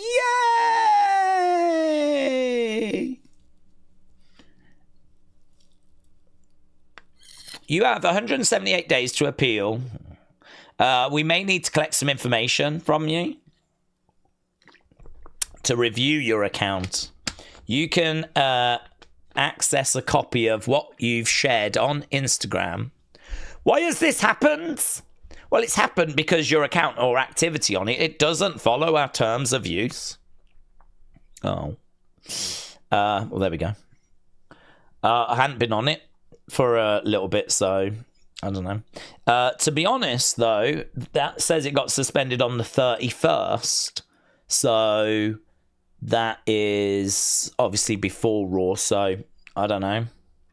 If they have changed their stance on it, then so be it. I've said before, though, and I stand by it, I'm not bothered about these things because, you know, I use their footage so that it makes more sense with the reaction. I mean, obviously, if the reaction clip, I'm sat there silently watching something and you can't see what I'm watching, it doesn't make much sense. And then, you know, if I freak out about something, again, it doesn't make much sense. You know, here we're doing a live watch along. You should be watching the show at the same time. But with a short, you know, it obviously doesn't really work as well in isolation because you could see that short at any time. And so, of course, it makes a lot more sense to have the actual video that you're reacting to. I don't know what the solution is. I don't know how you can sort of share a reaction, but also provide the video and the context of what you're reacting to without causing a copyright problem. I think, like, I don't know if, like, 30-second time limits would be good or something. Like, you can share footage but then what you might have is people just cutting up their whole show into 30-second bites, put it all together. You could pretty much watch the whole of Raw or something, you know. So I mean, maybe that doesn't even work. So I don't know. I think it's a grey area. I get where WWE are coming from. I do. I really do. I also understand, though, why, you know, for me, putting out these clips, it was absolutely never about here, watch the show, you know. I'm not interested in that. I'm not interested in, like, you know, people watching the show that way. I always did it to advertise these watch-alongs. I wanted people to look at my reaction and to see what I was saying more than watching the clip, because I wanted it to be a case that people hopefully enjoyed it, found it humorous, enjoyed the commentary, and thought, oh, I might go and check that out, and then would join us for the stream. So for me, they were just little adverts. That's the way I saw them. They were just hopefully fun little adverts that weren't really advertising anything but these streams. So yeah, I get why WWE have done it. There's no complaints. Certainly not, you know, now, not really ever, but you know, I kept putting them out because, well, I mean, if they take my accounts down, I don't really care. As long as they leave the YouTube one, you know. If they take down my TikTok, take down my Facebook, take down my X, take down, not bothered. That's all extra garnish. That's all just, do you know what I mean? A really unnecessary noise. The focus for me are these streams. This is the priority. This is everything. So as you know, as long as this channel is okay, then you know, that does not bother me at all. And neither does like the Facebook stuff. It's just a decision that you've got to make about, right, well, what do you do going forwards? I mean, do I create a new account and just keep going, keep doing it, and then run the risk of that being deleted? Or do I have to change the content a bit? But if you do change it, how do you change it? What do you change it to? Where you can... I was thinking of maybe, and I don't know how possible it is, but like, is there a way of just getting a screenshot every, say, 3 seconds? So my reaction's normal, but you're not seeing a video below. You're just seeing a screenshot of every 3 seconds. I mean, I don't think that would flag, and I don't think that is really a way that people can watch Raw, you know? It's basically you're sort of reacting to the show and what people are seeing is sort of a slideshow of images, really, but not 60 a second. You know, it's not footage. It's kind of like a slideshow of images. So at least you can still get an idea as to what's... But I'd have to go to ChatGPT to see if that's even possible. And even they might even take them down. So I don't know. So there we go. I didn't actually know about this. I haven't logged into my Instagram account in ages. The reason why I thought, well, I'll have a look at it, was because I was actually having a bit of issue uploading some clips yesterday. So I kind of felt like there might be a problem somewhere because it kept sort of denying the upload. So I was like, what's that? So I did manage to get a Raw video up, little Raw reaction clip up yesterday. I only put up one because all the ones I was trying to do live I kept getting this problem. So now I know. Now I know where the issue is. But as I said, no complaints. You know, I think I actually subscribe to the idea that WWE, it's their footage. They can do what they want with it. It's their right. I do subscribe to that. Right, what's this? More WWE tryouts are going to be happening soon. WWE tryouts in Minneapolis for SummerSlam weekend. And also in South America in September. So some new tryouts on the way for emerging stars. Nick Khan says WWE will never respond to social media criticism of the product. Recalls a meeting with Shawn Michaels last year about accelerating the next generation of talent. He said, we'll never respond to social media criticism. If ratings are down and if revenue is down, if relevancy is down, well, then it's up to us. A year ago, we got together, Triple H, Legentil, myself, a guy named Shawn Michaels who runs our developmental system. He's a Hall of Fame wrestler. We know who he is. And we said, look, we've got John Cena on the retirement tour. Rock came back and now he's going to be filming Jumanji and Smashing Machine.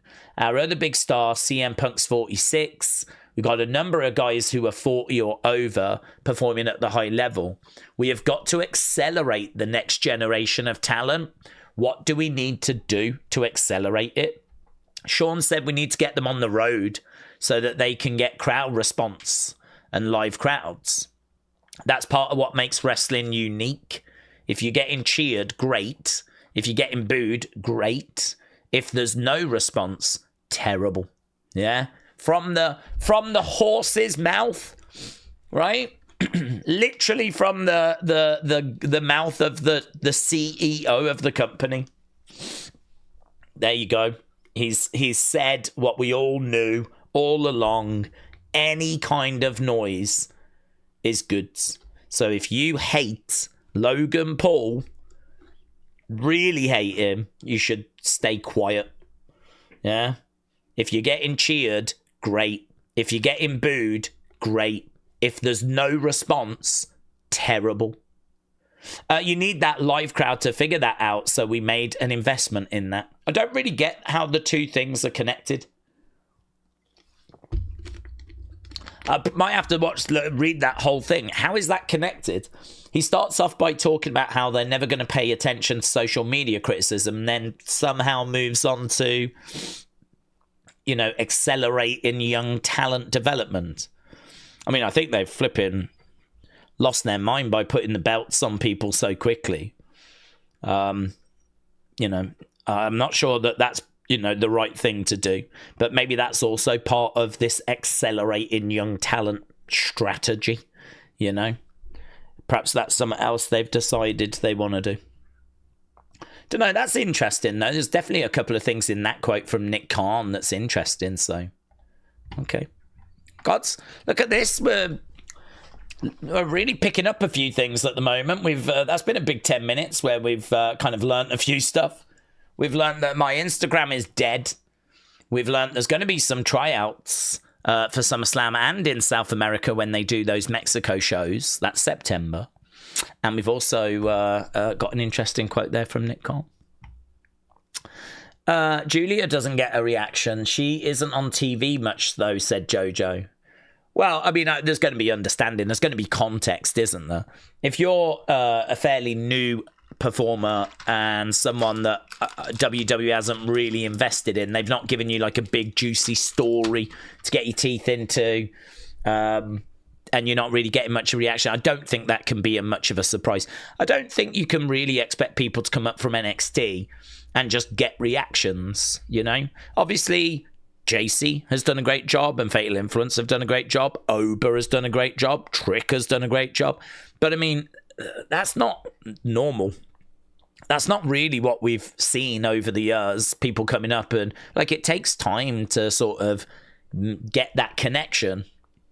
So I would say some of the stuff they've done recently has been excellent with, you know, people coming up and making that sort of instant connection.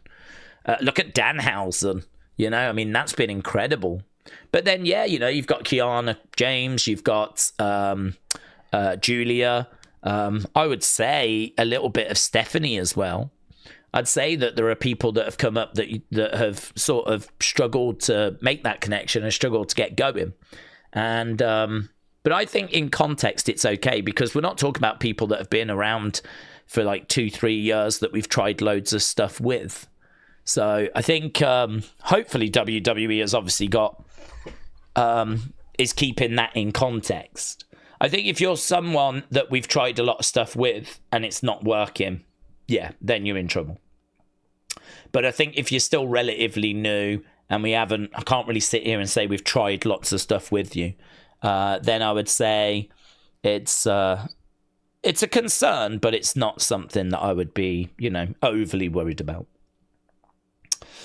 Suzanne, shout out to you, said you look marvellous. You look marvellous as well, Suzanne. We're just all looking marvellous together. Jojo said, Undertaker said 3 things leaving the curtains: cheers, boos, no reaction. The third is the one you don't want. Or you won't make it on TV. Yeah. Flamefist said, you know what's fascinating about Danhausen? He made his debut. WWE fans were down about it. And then watch where he is now. It's just Merchhausen. The truth is, they didn't know him. That's the truth, isn't it? They didn't know him. I mean, and I think that should tell you quite a lot about the WWE fan base. It's not a bad thing that WWE fans only really watch WWE, but I think the truth is a lot of them are in that boat. I think a lot of them only tend to watch WWE. You know, I mean, I get it, because I'm that way now, and, you know, I've been that way a lot. You know, this scratches the itch. I don't need any more than this. You know, Raw, 2.5 hours, SmackDown, 3 hours, PLEs once a month, Saturday night's main events. I mean, I'm so committed that, I'm going down to the NXT level. And of course, we go down to the Evolve level as well. And, where we can, we're trying to fit in AAA. I mean, mate, I'm fine. I'm good. And, there's plenty of wrestling you can go back to in the history of WWE to just improve your knowledge. Things that, you might have seen that you don't remember, don't recall. Good to get those refreshers. Might be stuff you haven't got round to watching, So there's so much, yeah, I don't need anything more. So I think the truth is that I was quite fortunate in that I had seen Danhausen in AEW when I was watching it. And I was aware of his character. And I was aware of, like, the cursing and the comedy. And I actually thought the comedy he did was good. I thought he was funny. And I thought, like, yeah. The R-Truth shtick of getting confused. I'm not saying it's getting old. But I'm just saying that it doesn't have to always just be that. We do need, like, some other comedy characters doing some different stuff. And you kind of look at Danhausen with the face paint and the costume and the cursing and all of that stuff. And you just go, wow, yeah, he's, yeah.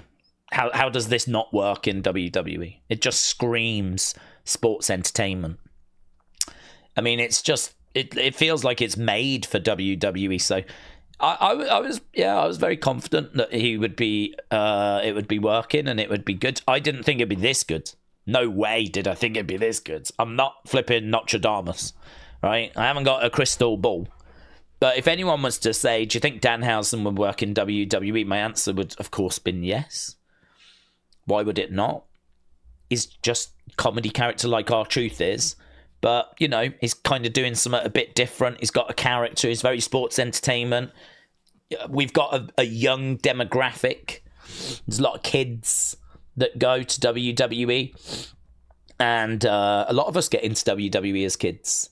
And I think the whole, you are cursed. Yeah, of course it will. But, the truth is that a lot of people just didn't know him. And as soon as they got to know him, bang, to the moon. To the flipping moon. I mean, it's been a rise like no other.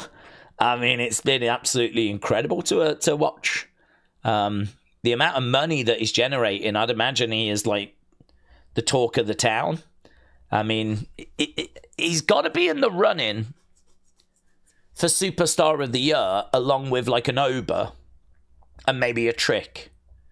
I mean, that's interesting, actually. That was something I was thinking of doing, of like, a midway point sort of awards thing. What's match of the year so far? Who's Superstar of the Year so far? And genuinely, I might do that because we are at the halfway point, I think, are we? Well, we will be at the end of this month. Perhaps I'll do that after Night of Champions or something.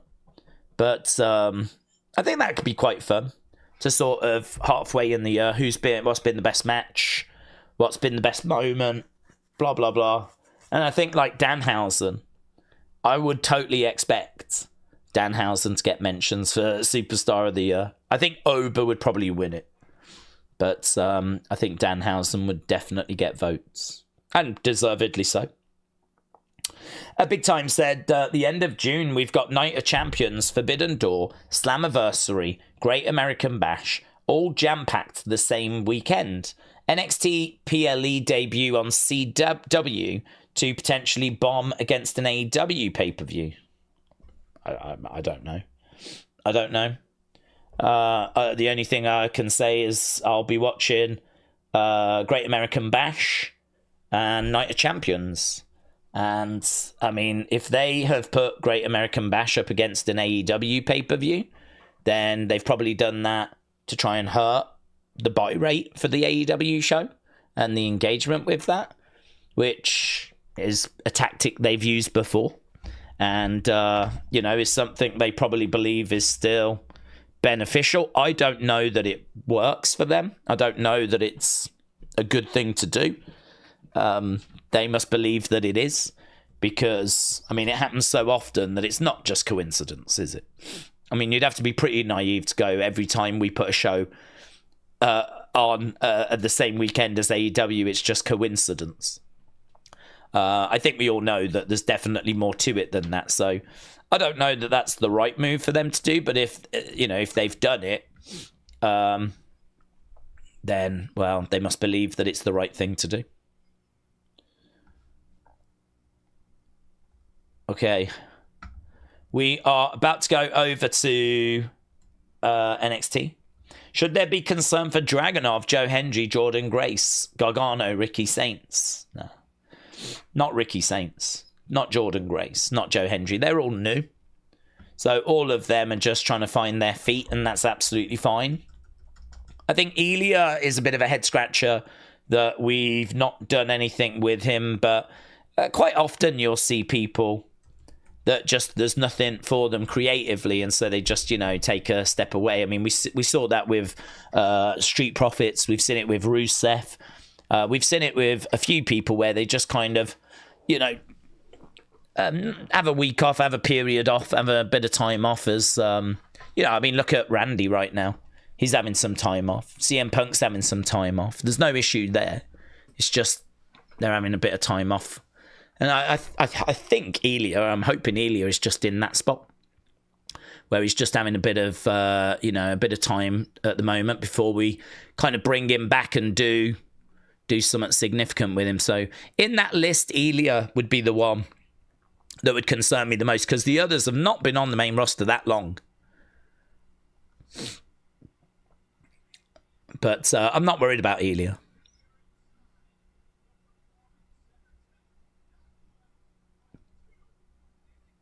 Okay, we are live. There is Tony.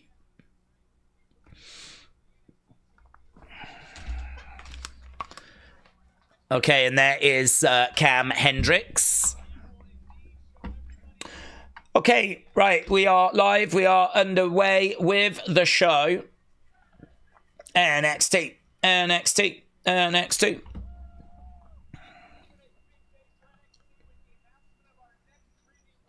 Yeah, they did announce that premium live event. We spoke about it earlier.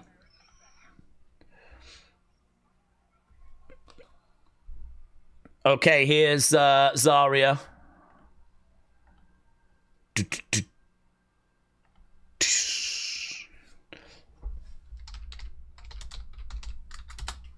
Okay, I'm quite looking forward to this because this is the Zaria Lizzy Reign feud, isn't it?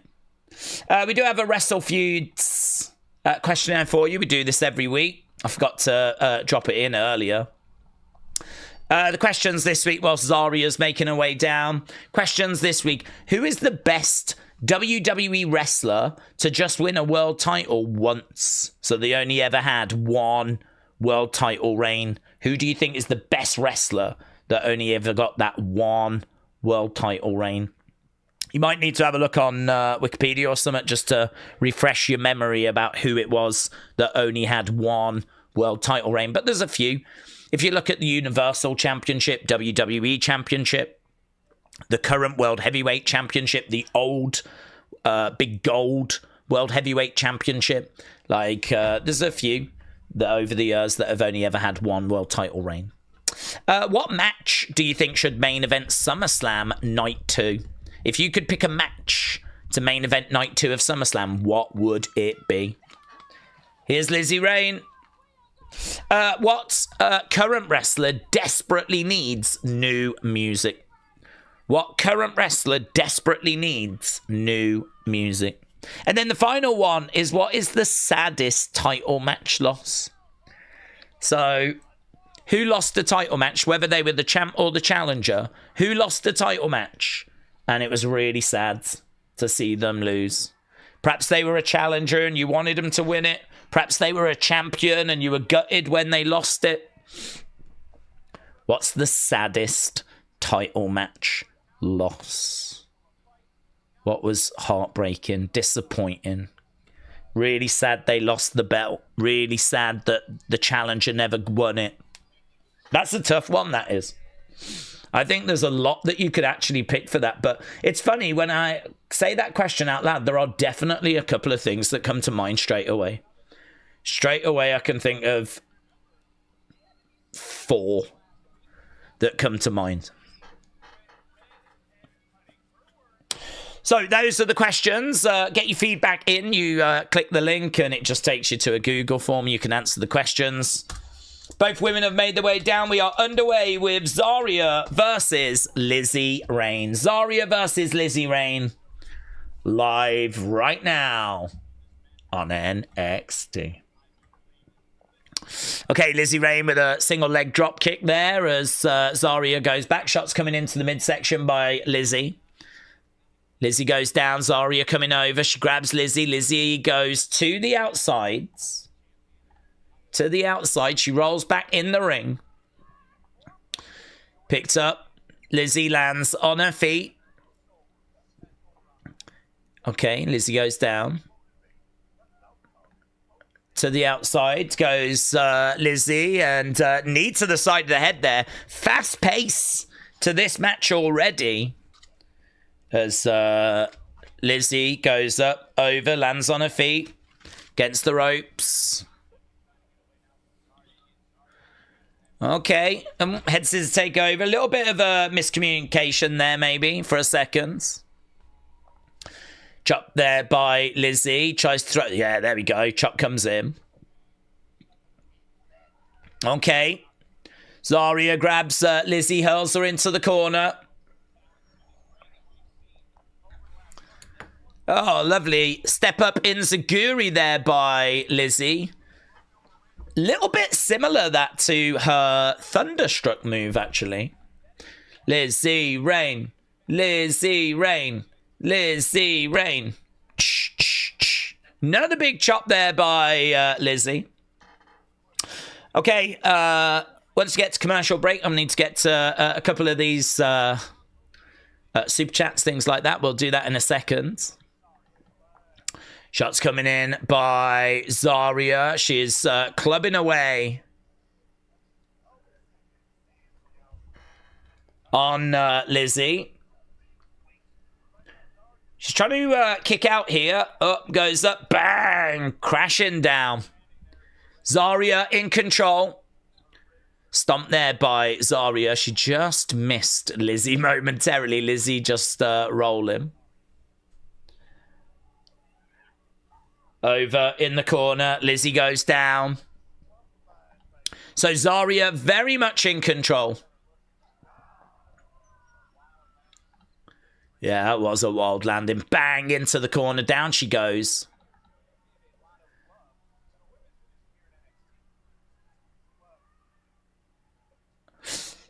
Lizzy getting Irish whipped into the corner. She's really feeling that.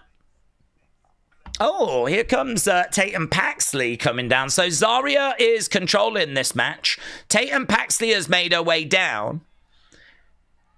She's got the North American Championship in her hands. She's got a big smile on her face as she goes over to the commentary table. Lizzy, 1, 2. No joy. Shot coming in there by Lizzy. Chop there by Lizzy as well. Zaria reversing Lizzy into the corner. This match genuinely could go down like a Great American Bash or something. I mean, both of these feel to me like two of the top women in this division. Lizzy has done a great job of like establishing herself at that level. I think she's got such a good character. She's got such good indie experience. She does not feel like someone that's trying to work this out at all. She feels like someone that's got it worked out. So, Tatum watching on as Lizzy and Zaria are battling away. As we said, you could have made this a #1 contenders match for something at Great American Bash, and you wouldn't have got too many complaints out of me for that. I think the action here is fine. Good. Right, chat, true. Shout out to you, my friends. Appreciate the support. And King Yeti, thank you, buds. King Yeti firing in some Wrestling Daze gifted memberships. We did a member stream just before this, and obviously we're back again tomorrow, back again on Thursday. So we're doing keeping the member streams going. So King Yeti, thank you, my friend. So supportive. Done more for the members side than I do. And it really is appreciated. So hopefully whoever benefited from King Yeti's generosity shared their thanks. And Word Life, shout out to you. Stomps coming in by Zaria. So Word Life LA Joey fan says, Daze, please pray for me. I have got whiplash going from the highs of Noche de los Grandes to the lows of Clash and Raw. I'm hoping the product improves soon. Oh, did you not enjoy Raw? I really liked Raw. I thought Clash was a big fall. But I thought Raw actually brought us back up. I thought the Seth Bron match was really good. I thought the Fatal 4-Way matches were really enjoyable. I thought the Roman acknowledgement ceremony was very engaging. I don't love where we ended up with it, but watching it unfold was not a chore. Because I'm sort of looking at Jacob wondering, is he about to attack Jay? Is he about to attack Roman?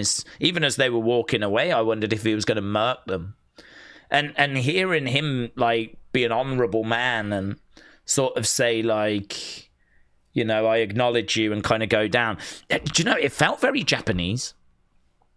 I don't know if you felt that, but, like, when that segment was playing out and he goes down to his knee and the crowd are like, oh, like, oohing away and applauding. And, I mean, they weren't really chanting the crowds.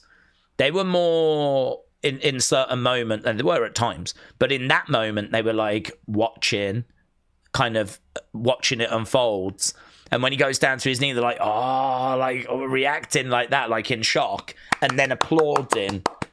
I mean, Japanese crowds, I don't think, like, you do get chants, but like when there's like a dramatic moment, it can be like silent. And then they can sort of react, and you can get the oohs and the ahs, and then you can get the applause. And stuff like that. And there was shades of that I was like, it felt like some that I was watching in New Japan. It just felt like it had everyone kind of hooked. Again, I don't love where we ended up with Jacob being in the group and whatnot. But I do also wonder if it's just the start of the story and, you know, where does it go now and what's the summer going to look like? So, yeah, I thought compared to Clash, it was a big improvement. Yeah, of course, still, it's not going to match AAA. I mean, AAA is the gold standard right now. I would not expect Raw. I don't even know if it can, really. I mean, AAA is a 1 hour show. I suppose it was 2 hours at the weekend because it was a special. But it was a special. I thought Raw did okay. I really did. I thought it was one of the stronger episodes from this year. Oh, big shot there by Zaria. So that's a shame, Word Life, that you didn't quite connect with it. But you weren't alone. I did an opinions video, and there was others that said that they struggled to connect with it. I genuinely don't know how other people reacted. I got a fair bit out of it. Back elbow. Lovely work there by Lizzy. Lizzy grabbing Zaria, going up, looking for a bang, spike DDT. Alex said, I'm really excited for Dominion. That's coming up next week. The card looks awesome, says Alex. Suzanne is cheering on Lizzy. Right now we got Lizzy. She is grabbing Zaria, looking to try and get her up. Yep, she's got her up on it. No joy. Zaria pushes Lizzy against the ropes. Lizzy, headbutt there by Zaria. Do you know, these two have kept going at a really good pace, even during the commercial break. 1, 2. Normally, matches like really slow down during commercial breaks, but I kept an eye on this one. It's still been going at quite a pace. I think that, oh my God, she really just took her head off with that discus clothesline, but Lizzy still kicks out.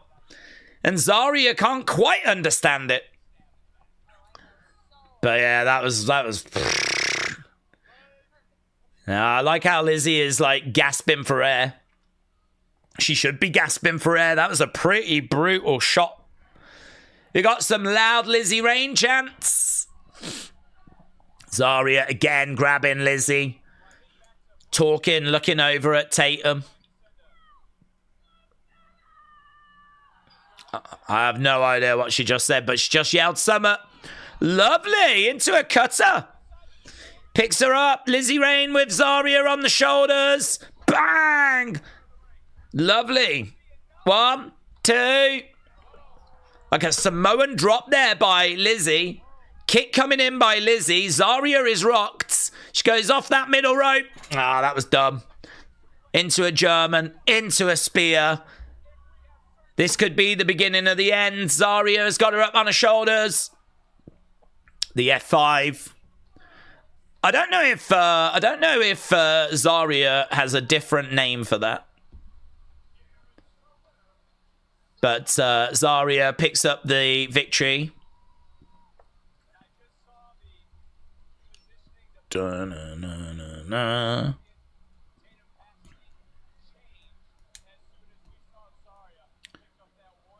So Zaria gets the win. Lizzy Rain is planted. That was hard work for Zaria, though, wasn't it? That was really hard work. I like the clean finish. I don't think that Lizzy Rain loses anything by losing this match. I think she showed that she can really take it to one of the biggest names in this women's division.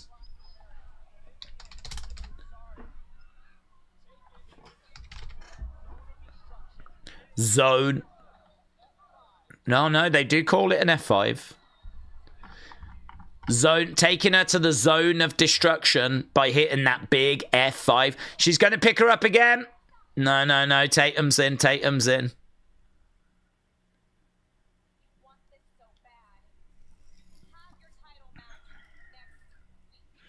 Oh, there we go. Zaria, Tatum next week. So Tatum prevents Lizzy from being F5'd again. Says if you want this so bad, you can have your title match next week. Okay, we got Myles, we've got Tavion, we've got Sean, we've got Dorian Van Dukes. That was good.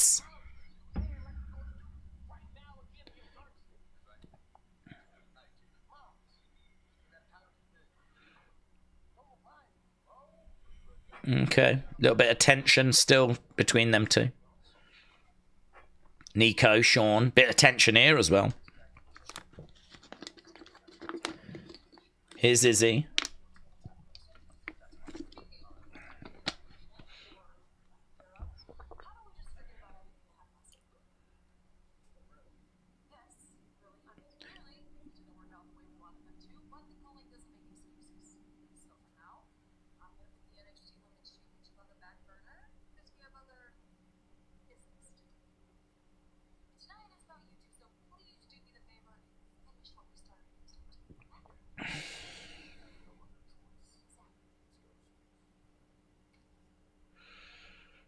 Yeah, there's tension there, isn't there, in the culling?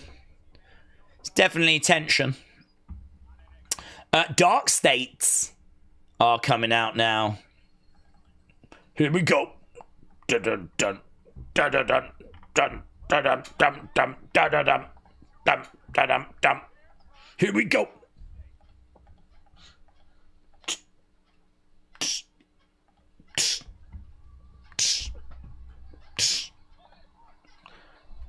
Saquon attacks. Saquon just jumps Cutler. He's got a baseball bat.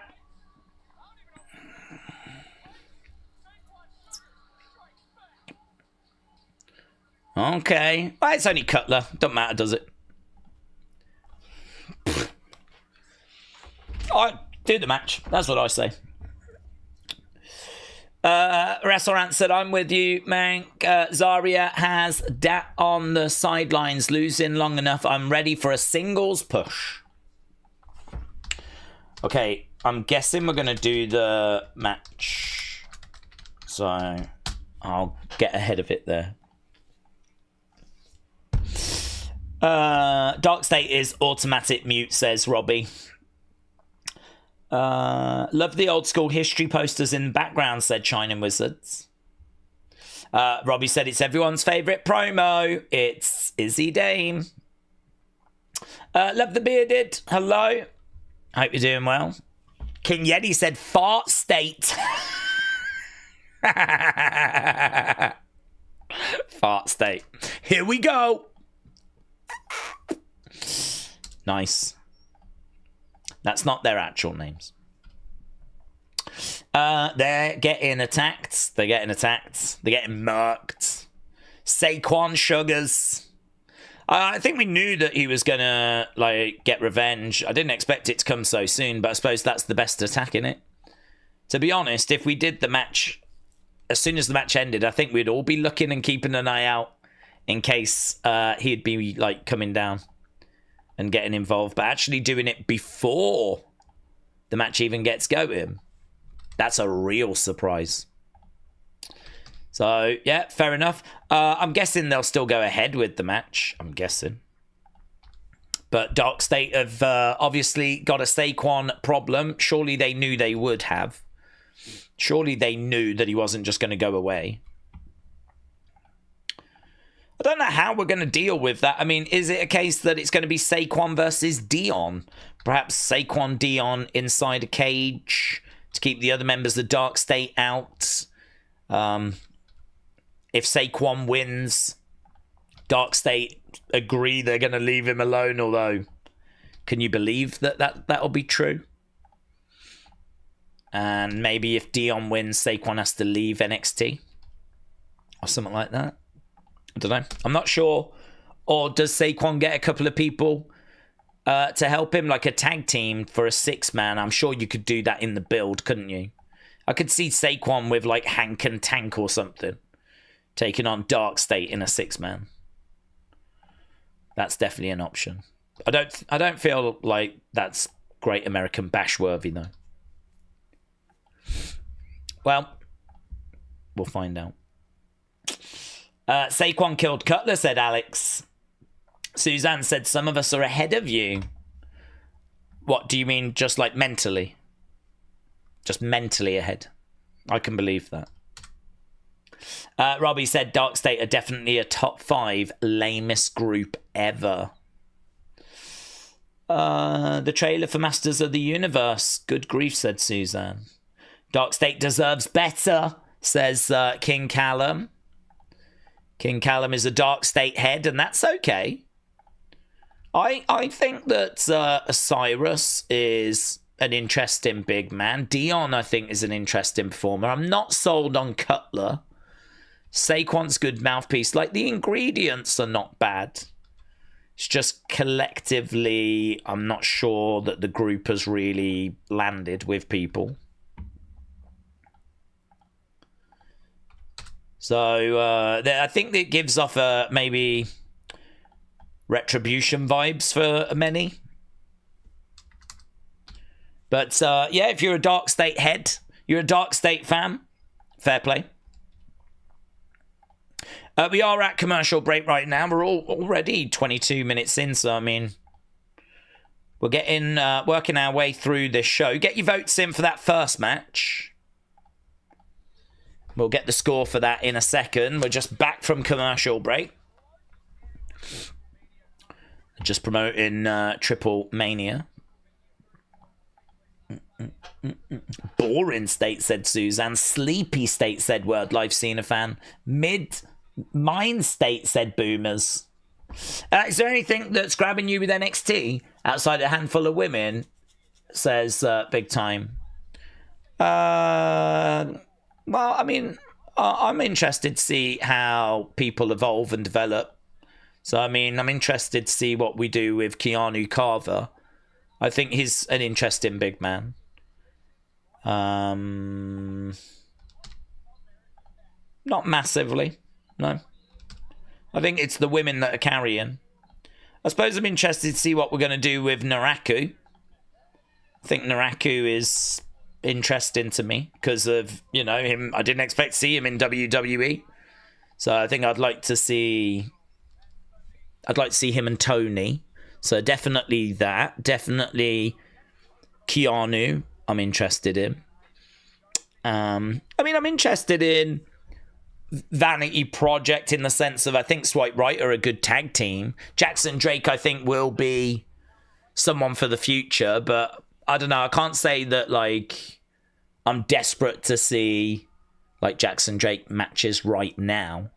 I still think he's sort of trying to find his feet a little bit. So, yeah, there's work to do, but obviously it looks like Enzo could be coming in soon.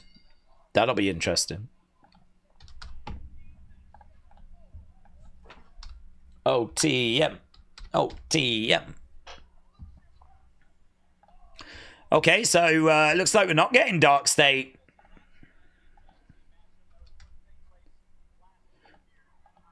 All right, this was a tag match that was meant to go down last week, apparently.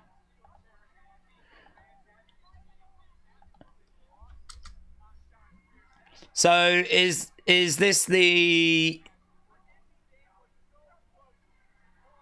OTM Cullen match, is it? Let's get to that then. Jackson Commander, hello, shout out to you. Said June 27th, 28th, there's so much wrestling that weekend. On the 27th, King and Queen of the Ring, I'm guessing that's Night of Champions. 28th is Slammiversary, Great American Bash, AEW Forbidden Door. Well, looks like some of you have got some decisions to make. There's no decision for me, of course. Night of Champions followed by NXT. Lovely. Lovely. Okay, here we go then. We're underway with OTM versus Cullen. Sean Spears on the outsides. Being thrown in. Nico just got hauled into the ring steps. Izzy Dame has come out with them. Shots there by Sean on Bronco. Oh, tried for a DDT, but Bronco held on to the ropes. Crowd are chanting OTM, so the crowd are with OTM right now. Sean Spears being picked up. Oh, on the feet, back elbow there by Bronco. Referee has to quickly move out the way there. Referee almost getting hit. Sean Spears going down. I did like how the referee had to do a little pivot out the corner, a little spin to get out the way. Lucian chopping the life out of Sean Spears, then pointing over towards Nico. Izzy Dane with some really good advice there on the outside. She was like, do something, Nico. Take over. Shot coming in. Yeah. Providing some really good advice there. Do something. Not sure what you should do, but just do something. Get in there and do something. Nico pushing at Price. Kicked coming in there by Nico. Forearm shot coming in. Lucian going over. No. Nico. Bang! Into the corner. Oh, a little bit of miscommunication there as Lucian came over. Tried to throw in a shot. Just as Sean Spears jumped up. Looked like he was going for something else. Nico, sorry. Nico throwing Price in the corner. We got loud OTM chants. Fans are definitely with OTM at the moment.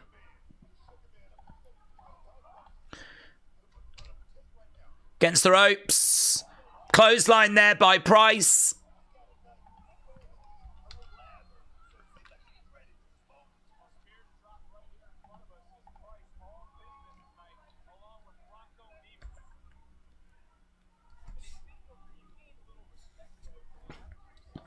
Shot coming in.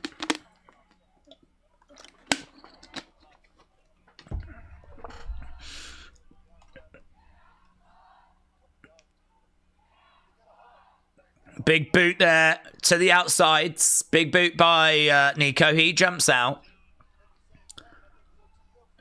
Into the ring posts.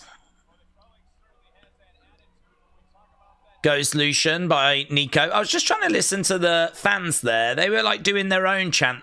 You've got that guy that's kind of like, you know, shouting out and then the rest of the crowd respond. And I couldn't quite make out what they were shouting, to be honest.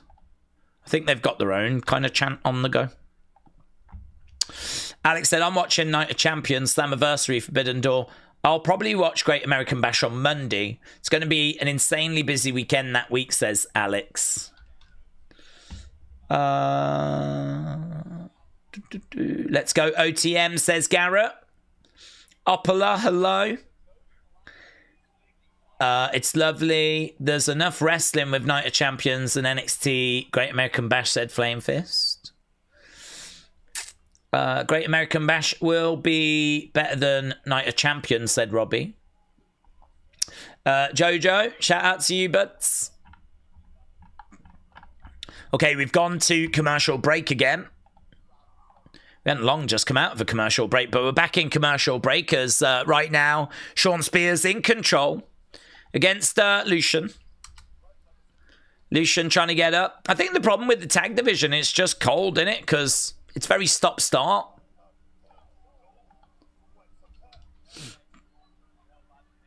Yeah, Vanity Project currently tag team champions, but it doesn't really feel like this is the most vibrant tag division at the moment.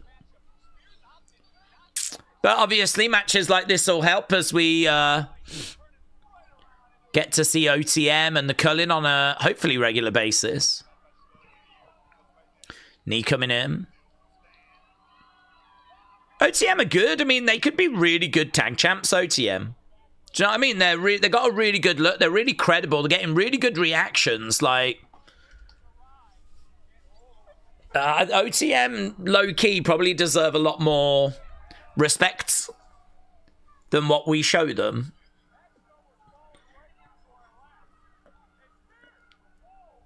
If those two were, like, the tag champs, I'm not sure who would get the belts off them. They're big, strong, powerful guys. I think they could get the better of Vanity Project. Maybe them against Hank and Tank would be interesting. Maybe them against DarkState, but like, you know, a DarkState that's a Cyrus and Dion.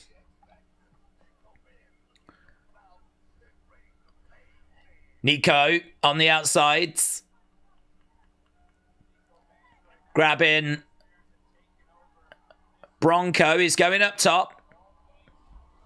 Up top. Oh, flying headbutt, and I don't know why we allow those. I don't understand those. Chad Gable does those, and I really don't get why we allow them. So why are we allowing Nico to deliver them? I mean, we are very aware of, like, the dangers of... We don't allow chair shots to the head, so why are we allowing flying headbutts? That would be an interesting question to ask Triple H and Shawn Michaels. Why do you allow certain people to do flying headbutts?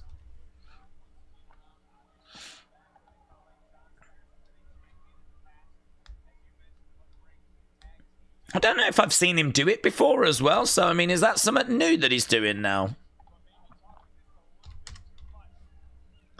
Sean Spears is in. And he said, Daze, we need to do a special NXT game show anniversary episode. That could be fun as like a one-off. That would be good. Daze, I don't know why NXT doesn't give the NXT title to a TNA talent like Santana, Moose, or Mustafa Ali to shake things up. Can't be worse than Tony.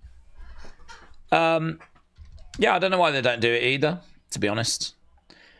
It just seems like WWE know that they need to rebuild. And so they seem to be quite focused on doing that rebuild. You know, they seem to want to give their TV time to the talent that I think they feel needs it. It just means that we are going through that process of building that talent, giving them the TV time, finding out more about them. So this is Do you know what I mean? Like, this is probably the low point for engagement in that regard. But we've said before, I think the thing with NXT is NXT. I think that's the most important thing about NXT. I don't think it's really about individual wrestlers. Because I think NXT is, you know, what's next? It's the developmental. If you want to know who's coming next in WWE, you watch NXT. This is where all that next wave, next talent is coming from. Shoulder up.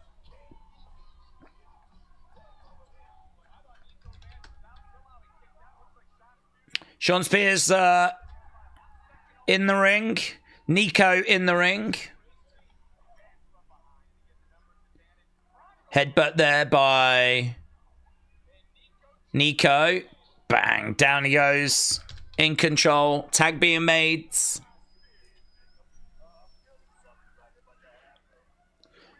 Sean. Okay. Tag work. I didn't think that move looked very good. Kick out there by Price. Wow, look at the blood. Where's that come from? I think it's Price's forehead, actually. I'm sure I saw blood on his forehead. But there is blood. We've got blood in this match. Kick coming in there by Price. Sean Spears goes down. Tag being made. Perhaps it's coming from Spears. I don't know.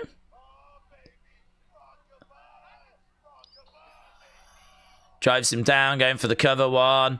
It's going to be a win for OTM. It's Sean Spears that's pinned. That's definitely going to play into the story, isn't it? It's definitely going to play into the story. We're going to end the poll for match number 1. We're going to put up the poll for match number 2. OTM versus Cullen. What did you think? Do we see another title run for Roman like his last one, but not as long? Said Eric. I'm not expecting one to be anywhere near as long, no. No, I'm not expecting Roman to have this belt anywhere near as long. He could still have it by the time we get to WrestleMania. And he could still have it post-Mania. But, yeah, I'm not expecting us to be sat here in 2 years, 3 years, and he still has the belt.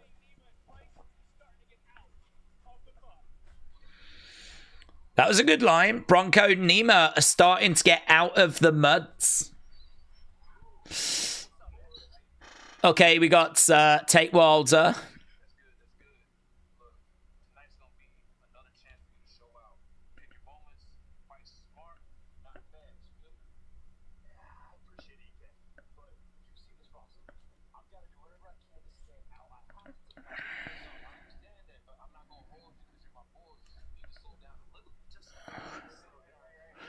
EK's telling Tate to slow down a little bit.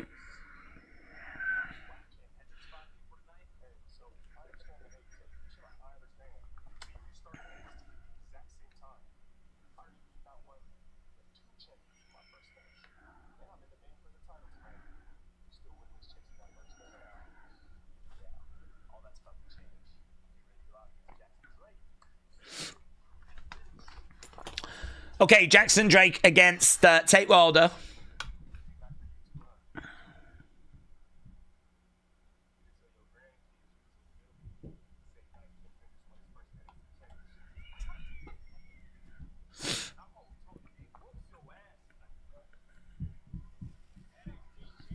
Okay, here comes Jackson Drake then. Bum, bum, bum. Bum, bum, bum. Jackson Drake. I forgot about Micah. They love this entrance to him, don't they? With her carrying him. I think her shirt says, I lift weights and men. Is that what her shirt says? I lift weights and men.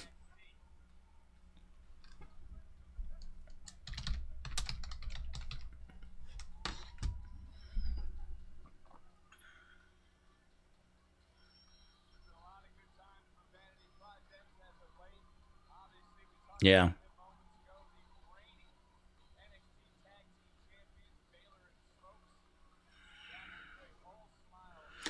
I lift weights and mem. Okay. Here's Tate Wilder then. I like Tate Wilder.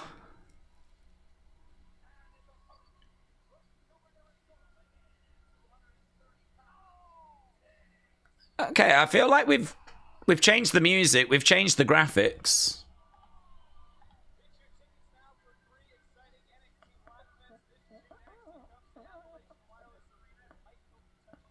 You just did that. Anytime someone does that, I keep thinking Tiffy time. I wondered if it was going to go, it's Tate time. It's Tate time.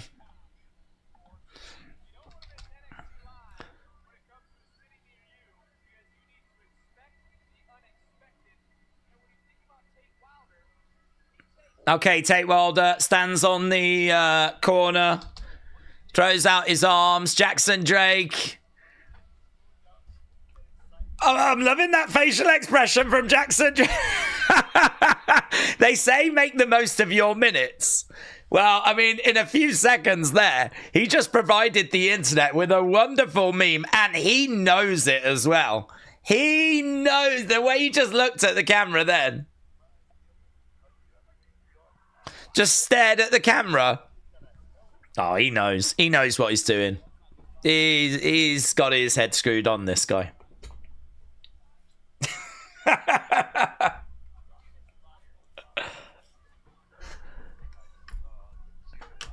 Dude, that might be the best part of the show so far. Is Jackson Drake just like staring over at the camera. It was so unnecessary as well. Like there was no reason for him to necessarily do it, but yeah, look at the charisma of Jackson Drake. Look, we're doing a hip swizzle. We're doing a fun little walk.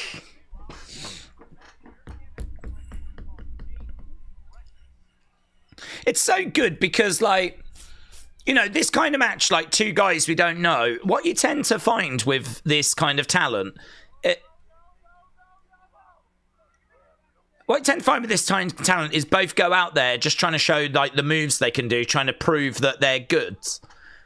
But actually, Jackson Drake's not doing that. He's not going out worried about showing you all these moves he can do.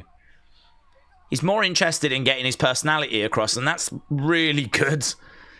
That look at the start, the swivel of the hips, jumping on the outside of the ring when things aren't going his way, going, no, no, no, no, no. You know, Tate then lands on him, he goes down, and it's like, yeah, good, really good. He stands out. I mean, we know that there's something, like, good about him, special about him, because WWE made him the first Evolve champion. And I must admit, when they did that, it kind of came out the blue. He was just like this arrogant, cocky kid that was in vanity projects. And I really can't say that he really stood out. But, you know, his championship run was good. He's come up with Vanity Project. They've put Micah with him. And, yeah, I'm enjoying his work. I think I'd like him to put on a bit more size.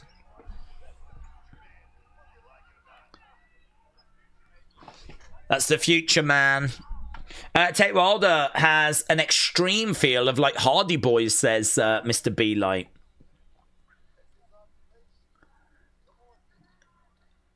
Over in the corner. Oh, I like that from Jackson Drake. Put his foot out. Shoulder in the midsection.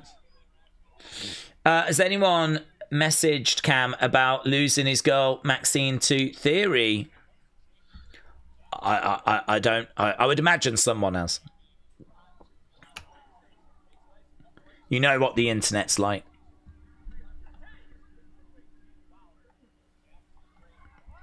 Okay. I'm enjoying Jackson Drake's work.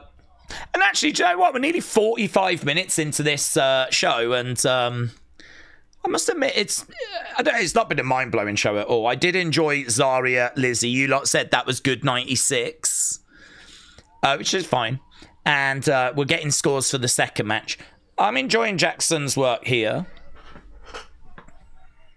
Got a stretch being applied, We are still at commercial break. We're back in about 1 minute 39. An abdominal stretch is in. Did you notice Drake did an intentional stumble as he was running? You can't teach those little touches, said Shining Wizards. Big Time said, is it me or has this NXT been boring? Weakest first hour in a while. I don't know, actually. I think I disagree. I enjoyed Zaria, Lizzy. I thought it was a good match. But I like Lizzy, and Zaria is obviously an interesting person in the women's division. It's good to see her working, obviously, away from Seoul. So I'm kind of intrigued to see what they do with her. So I wasn't down on that. I thought OTM looked quite good in their match. So, I don't know. I mean, I will say there's not been much of, like, significance. We did get an announcement that obviously it's going to be Zaria Tatum next week. But it's not like we've like had a title match or something.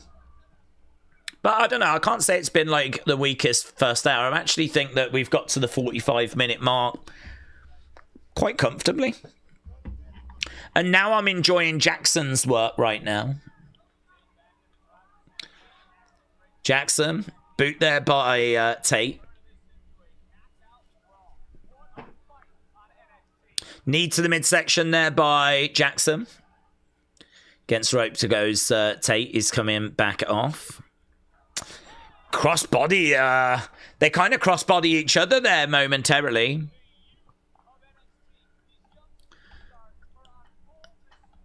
These young superstars are on full display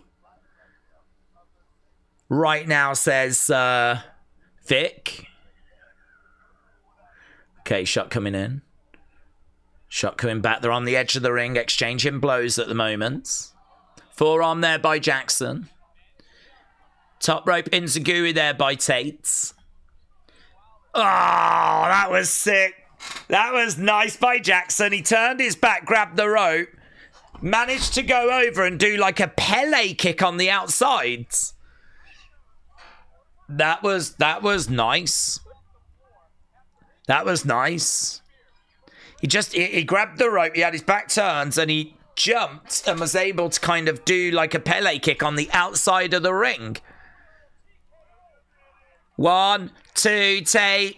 This be quite a good win for Tate if Tate could put away Jackson Drake, considering he was a long time Evolve champion. Okay, we're just seeing backstage. We've still got Romeo to come, who put in a really good performance in the speed match. I think it was last week, was it? No joy there as Tate went up, screaming out at the in the corner. Gut wrench. Shot to the midsection there by Tate. Goes over, looking for a power bomb. Bang! Gets it. Gets it. Tate goes to the outside. Oh, lovely. 1, 2. So he jumps. He kind of twists around and splashes down.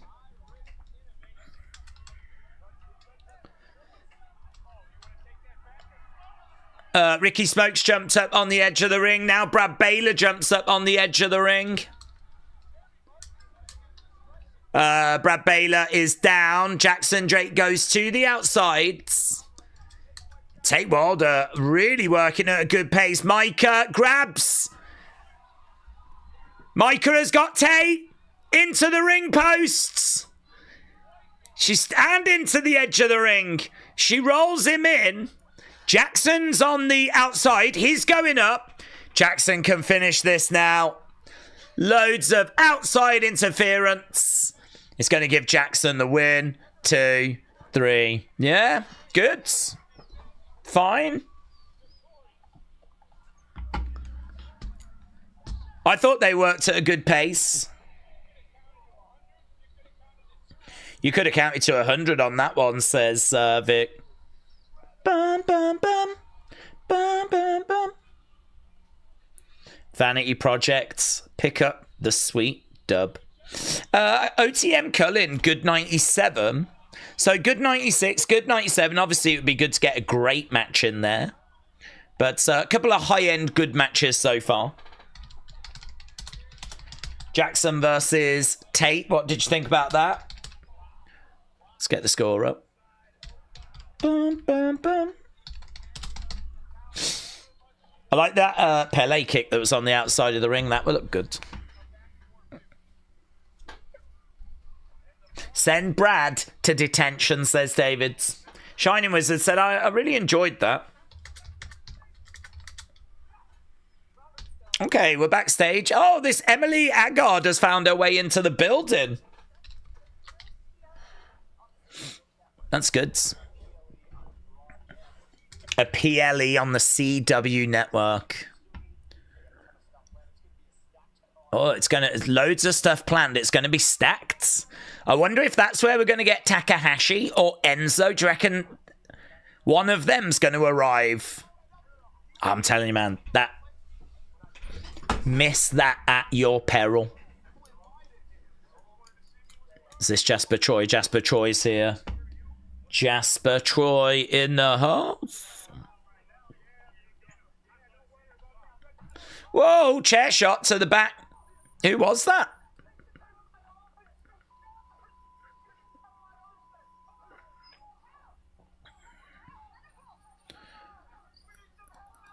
We need help. Who is it? Oh, is it DarkState? Oh, they're trashing the office.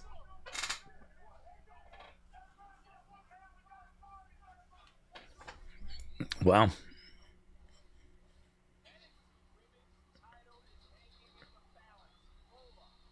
I don't know why we've done that, but we've done it. Chaos.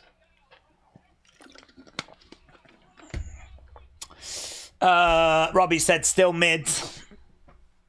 Micah is a story, said Flame Fist.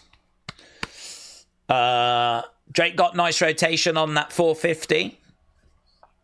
It took 4 humans to beat Tate Wilder. High praise to Tate, says Mr. B Lights. Oh my God, Club WWE. When are we going to actually pull the flipping trigger? This is turning into Via.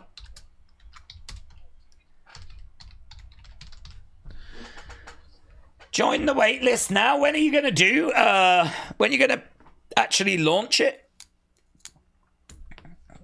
Okay. There we go. When is this happening, said Rest? I know. It's a good question, Andy.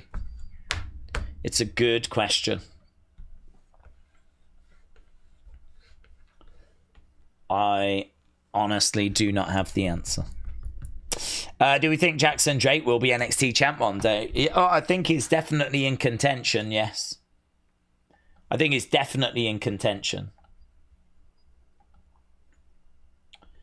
I don't know that day is any day soon, though, of course, but I think they do see big things for him. In terms of story, there was once a wise man named Costanza who said, story is the foundation of entertainment. You must have a good story, otherwise it's just masturbation. WWE should follow. Wise words. Steve said Club WWE will launch at the same time as GTA 6. Well, I think that's later this year, isn't it? Unless it's been delayed again. Who is the biggest Blake Monroe glazer in the community? Is it me, Brony, or Mayor Pete's? I don't know. You'd have to tell me. You would have to tell me.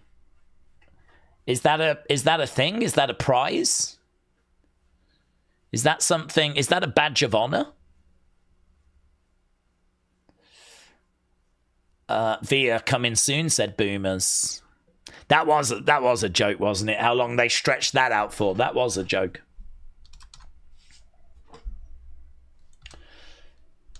Bum bum bum bum bum bum. Okay, we're at commercial break. Almost done with hour number 1.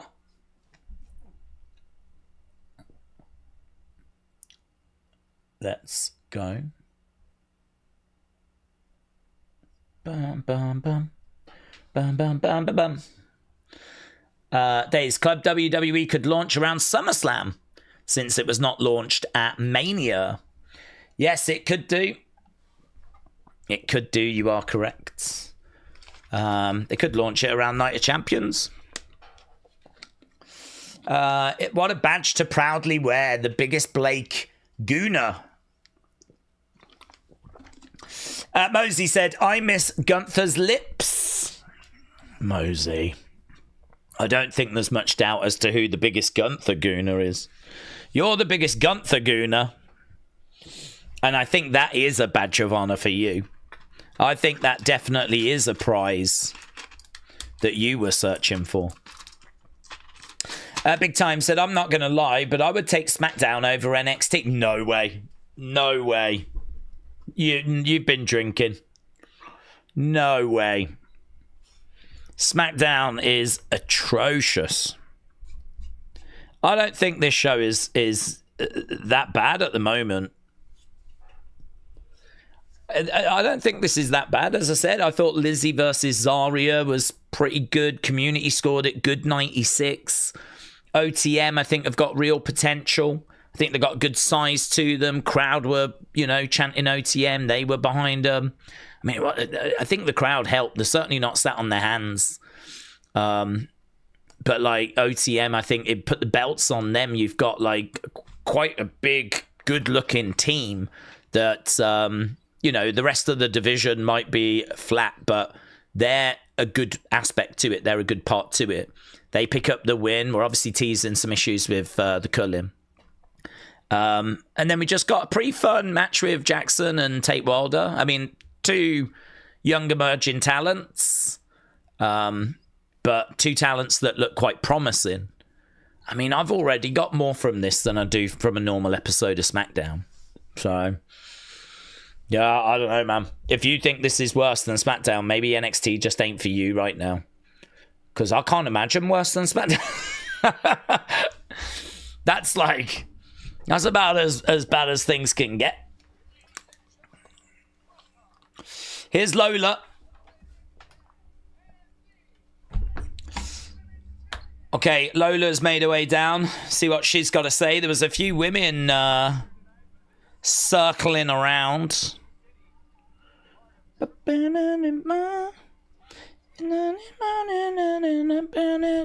Come on.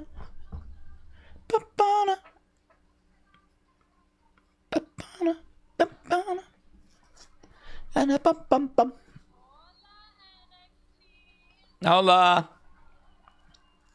Hola.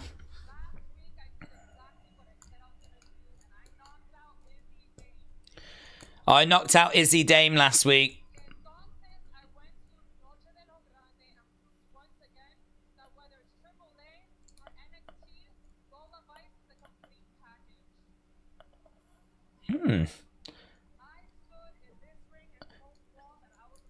Is that a spoiler? She said she went to Noche and proved she's the complete package, but that match has not aired. So I think, is that a spoiler that she, Bailey, and La Catalina win? I expected them to win anyway. But I feel like she's just spoiled the result for this weekend coming.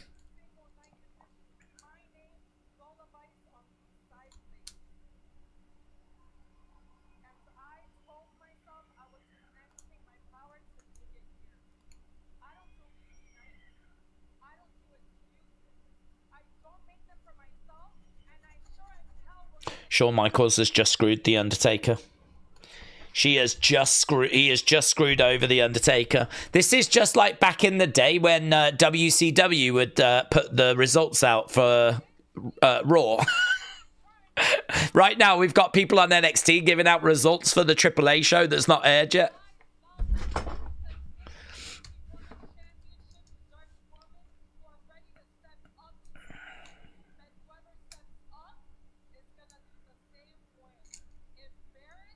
Whoever steps up is going to leave the same way. Do they record it in advance?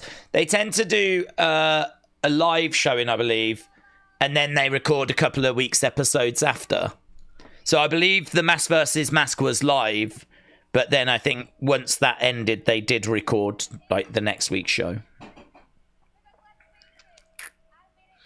Here's Kalani. Here is Kalani. Shiny Wizard said Lola's still not connecting with the promos, but at least they're giving her the reps. It's how you improve, isn't it?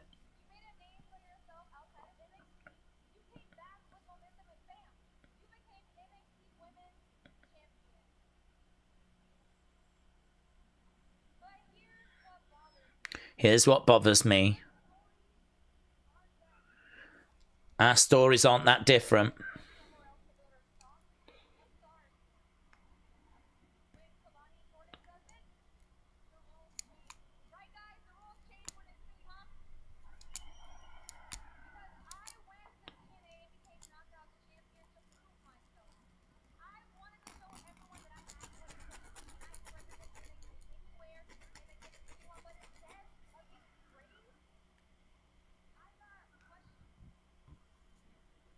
Yeah, that's because you joined their team, wasn't it? Do you remember?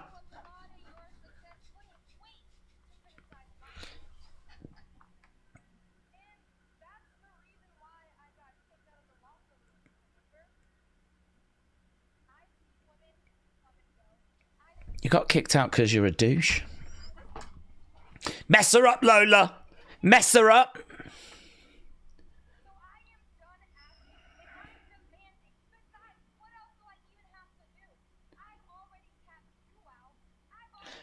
I'm done asking. I'm now demanding. Kalani.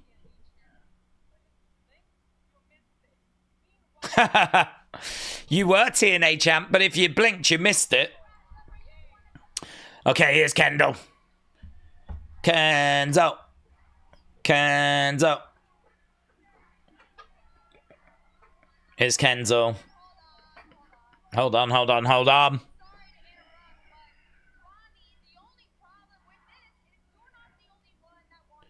Oh, look at Ren, look at Ren.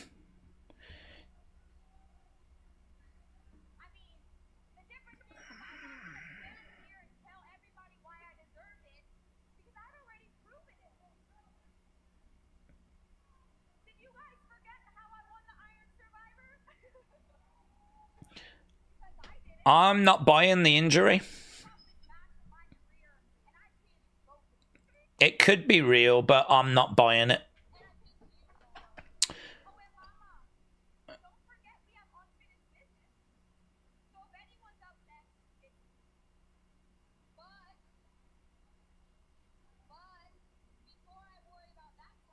Is she going to wallop Kendall?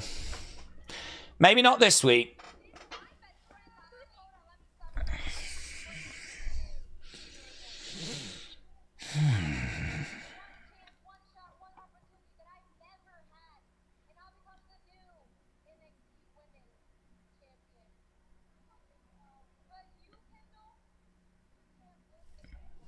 You can't win the big one, Kendall.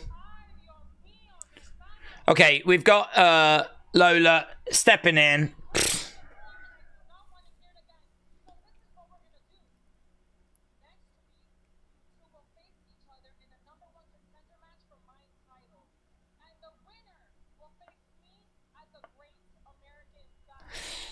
Here's what I'm saying. Kendall versus Kalani. That match goes down next week.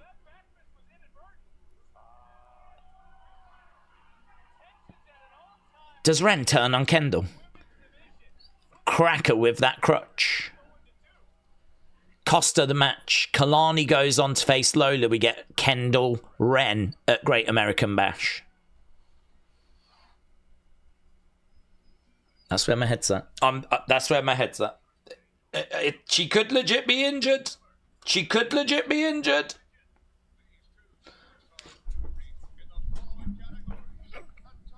What's this? Mr. NXT off, show off.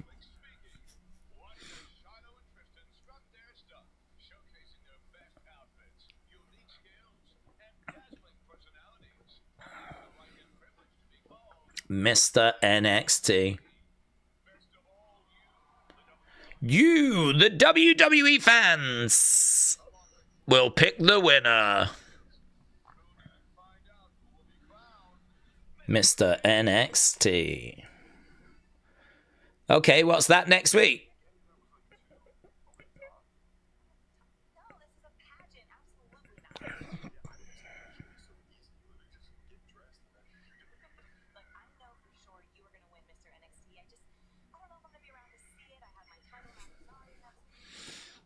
Okay, we got Tatum and Shiloh.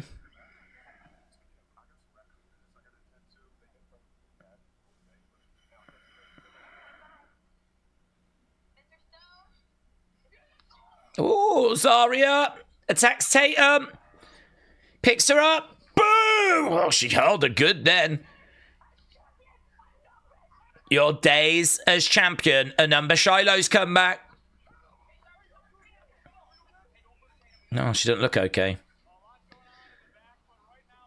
Okay, Speed Championship. Lexis, Romeo. This will be good. That was a good spot. That looked brutal from... She held her good, didn't she? She held her goods. Was that tattoo real, said Love the Bearded? I don't think so. Why would Tristan have got a Mr. NXT tattoo for real? I was thinking it was probably like a fake tattoo, but that did cross my mind as well. I was like, if it was Shiloh, I could actually believe it was real. That is totally the sort of thing I think he would do. But I don't know that it's the kind of thing I would expect Tristan to go and do. So, I don't know. Romeo won't win. Once again, there's going to be outside interference. Kiwi Rob said Zaria is a wannabe Rhea. Daryl said that Zaria, Brock Lesnar would be proud. Aladdin up next, said Jared. Who gave Lola authority to make matches, says Robbie. It's true. I suppose as champ, you've got a little bit more leeway. Sonny's having tuna sandwiches. Casey said, get in there, Daze. You should go in for Mr. NXT. I'd win it, mate. And that's not really fair, is it, on the emerging talent, you know? It's not really fair. So, yeah, it's probably best we just leave it to them. But we all know who the real winner would be. Well, I've seen a fan said Zaria's acting like an idiot. Tatum's already given her the title match. If she injures Tatum, then that match will be cancelled. Big Time said Robert Stone as the GM doesn't really bring out the personality of the wrestlers. Do you remember the back and forth with Ethan, Blake, and Ricky? Robert Stone as a GM doesn't really bring out the personality of the wrestlers. Remember the back and forth with Ethan, Blake, and Ricky?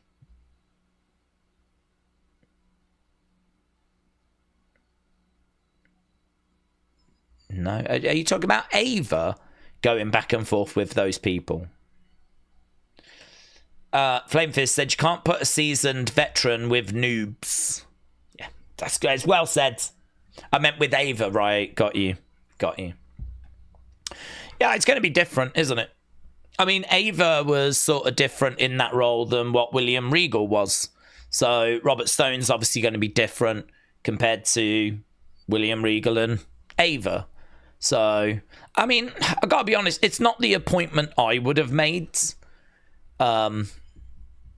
Because I think this brand would have benefited from a big name. I mean, AJ Styles could have been in that position, you know? He trains at the Performance Center. I think people would have been quite excited if AJ Styles was the GM. But I can't tell you that AJ Styles in that position would have been any more charismatic than Robert Stone is being, you know?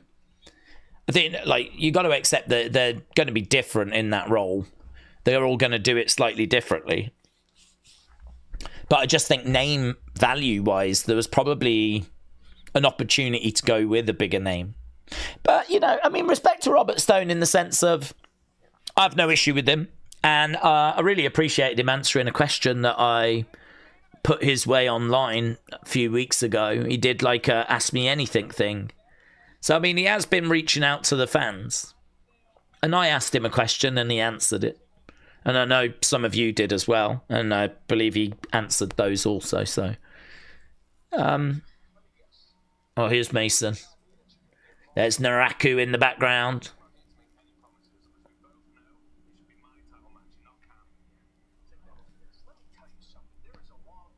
There's a long line of people coming for my title.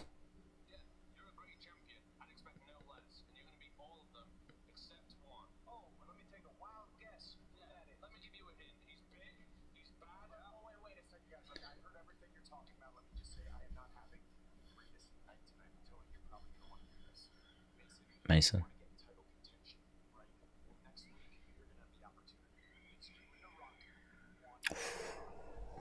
Oh, I'm into that. Naraku versus Mason next week.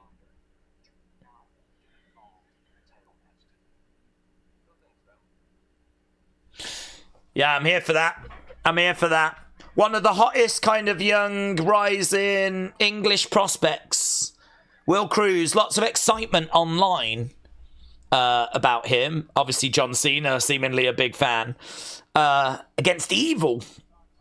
I mean, that's the kind of match that probably would have gone down on Rev Pro.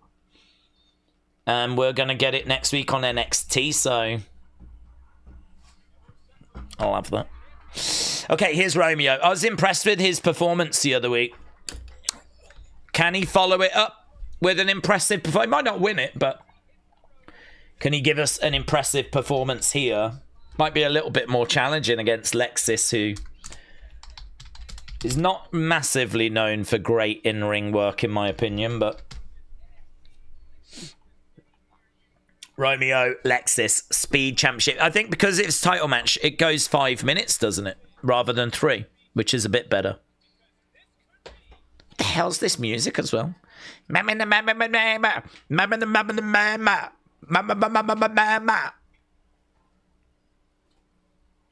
His birthright. I'm loving Ahmed Johnson tribute with the nose tape, said Wrestle Dandy. Gone, but not forgotten, eh? I think he's still alive. But we'll never see him in WWE again. Birthright coming down. Leon Slater and Mason had a banger in North Wrestling, said Robbie. I hate Birthright, says David. David said, are there any of his matches on YouTube? I'm not sure. I've seen people putting together clips. I would be surprised if there wasn't, because a lot of those kind of indie promotions tend to put out like occasional full matches onto YouTube. I would think there must be some Will Cruz matches out there.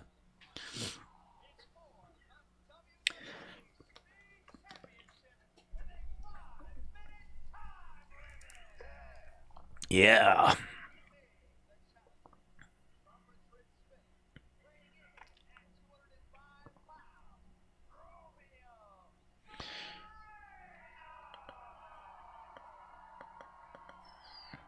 Gives me MVP vibes, but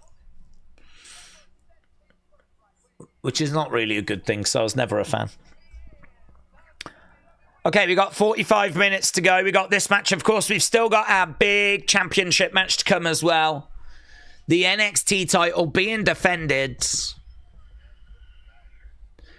We've got a Speed Championship being defended right now. Let's get rid of that poll for... You've had plenty of time to vote. You've had plenty of time. You lot said that one was good. 93 Jackson Drake against Tate. So, here we go. Romeo versus Lexis. And we are underway. Chop coming in there by Romeo. You used to be my Romeo. Over the top. Leapfrog. Love. Oh, God, that was really nice. Leapfrog. Lexis against. Rolls him over. Quite smooth. Going for a chop as Lexis moves out the way. Romeo goes up, over, round the back, into a German. He's looking over in the corner, going up. Bottom rope, middle rope, drop kick. Missile drop kick. Down goes Lexis. 1, 2, shoulder up. Romeo in control. Grabbing Lexis, rolling him up into a pin. Crucifix.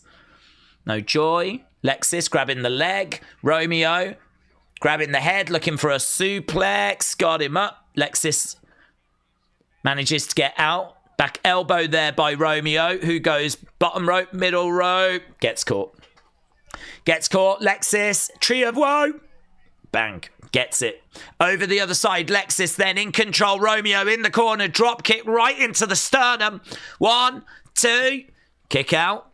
Kick out there by Romeo. Lexis going for that. I hate it when they do that. He just kicked out. You ain't going to get it. Stop it. Stop going for the pin, you clown. You didn't get it on the first one. You ain't getting it on the second or the third. Okay, kick coming in there by Lexis. Lexis throwing in another kick as well. Slowing the pace down. And I think this is really what Lexis enjoys. I think he enjoys being the speed champion and slowing the pace down. He jokes a lot online about how he's the fastest man in NXT because he's the speed champion. And I think like the joke is he likes to slow it down. And that's not bad actually because it allows his opponent like Romeo to speed it back up. Take down. And there we go. Look, he's grabbed a hold. Single leg crab, but no joy. Kick out there by Romeo. This is where I want to see Romeo picking the pace up now because we're running out of time. There's a kick that comes in there by Lexis. Romeo goes down. Oh, going through. Picks him up. Lovely. Lovely. Okay, 2 minutes 30 left on the clock. We're halfway. Nice suplex there by Romeo. Romeo trying to get over to the corner. We got Noam Dar in the corner offering some words of advice. Kick coming in there by Romeo. He's got Lexis up. Drives him down. No. 1, 2. Kick out there by Lexis. Romeo grabbing crossface. Crossface is in. We're into the final 2 minutes. We've had 3 minutes of the match so far. Romeo really working here. Yeah, brings the Saturn in. Really stretching. Looks like he was trying to get a crucifix, but he couldn't quite get it over. And Lexis ends up pinning Romeo. Lexis goes to the outside. Romeo against the ropes. He's going up. Ah, that jump, that vertical jump that he does is so good. Just jumps and like manages to get to the top rope. I mean, it's very impressive. The fact he can do it on a regular basis. Just fell short. Gets caught there by Lexis. Single leg Boston that he tried to get earlier is in. That's Moody. It's Moody. He's kicking him in the head as well. It's a bad day at the office, this for Romeo, as he's trying to get over to the ropes. You're into the final minute. Nice 1, 2. Kick out there by Lexis. 50-odd seconds. They're going to have to go. Go, go, go. Big kick coming in there by Romeo. Top rope. Moonsault. Lexis moves. Lexis against the ropes. Kind of... Oh, God. Lexis just collides into the back of Romeo. It didn't look good. Swinging net breaker. 2, 3. Lexis retains. I don't mind Lexis retaining, but I feel like Lexis is a heel. He slows the pace down. I understand it. I ain't got a problem with that. But I do think that, like, some of the takeaways from this match from Lexis is him trying to pin Romeo, like, 3 times in a row, and it looks stupid. And then, like, that sequence at the end where he hits the ropes and he just sort of, like, I think he's meant to... like clothesline the back of the head, but he just sort of like bumbles into him. Swinging net breaker and 1, 2, 3. So I like Romeo's work. I don't like Lexis's work in that match. I do understand though that the slowing down of the pace is a heel thing. There we go. Uriah Connors is like fastest man alive, baby. Okay, we got Jada and we've got Natty. They're exchanging a few words right now. Get your thoughts in for that last match. What did you think about Lexis and Romeo?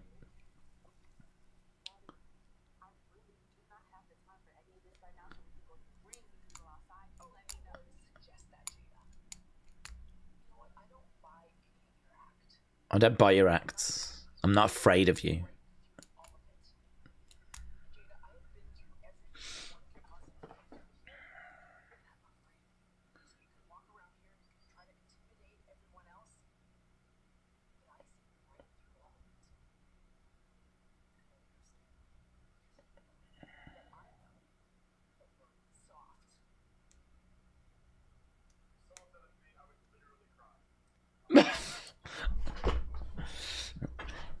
Hank just said, if someone said that to me, I would literally cry.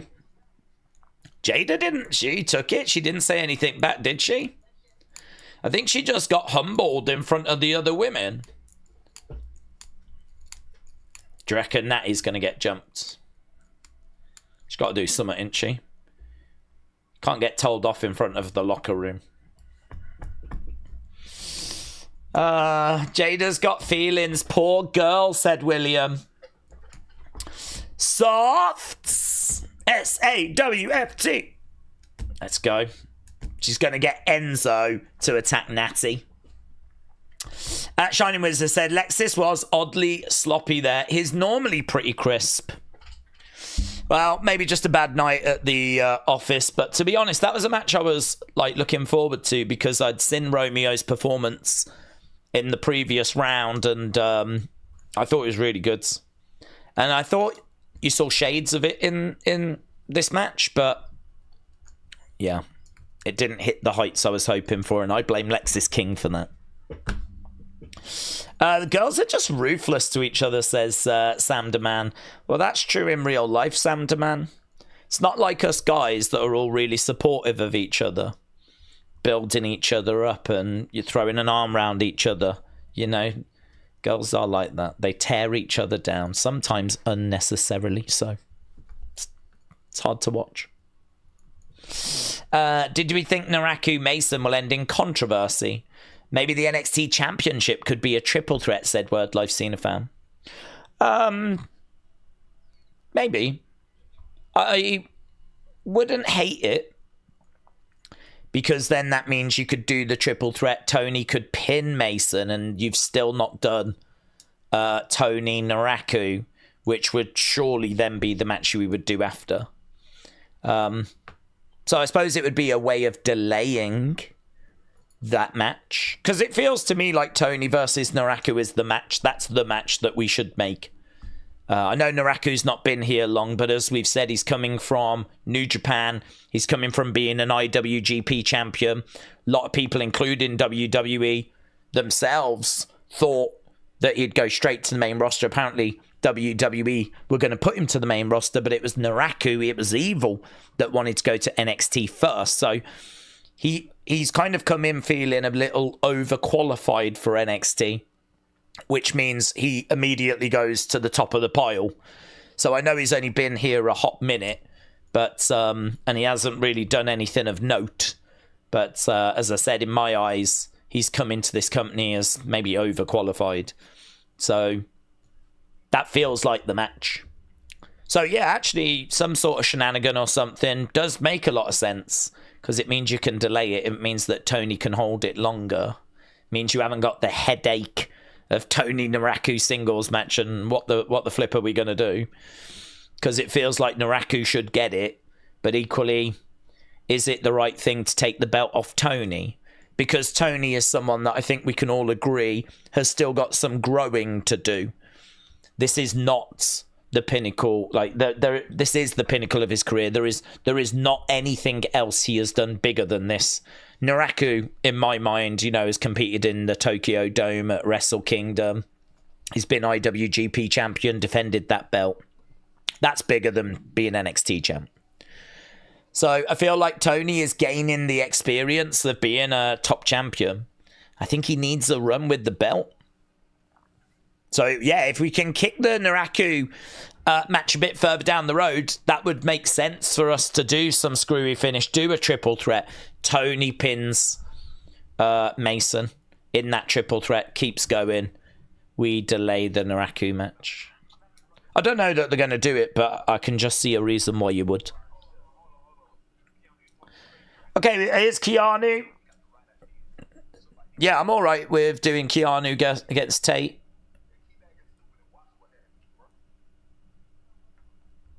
Oh, here's Ren.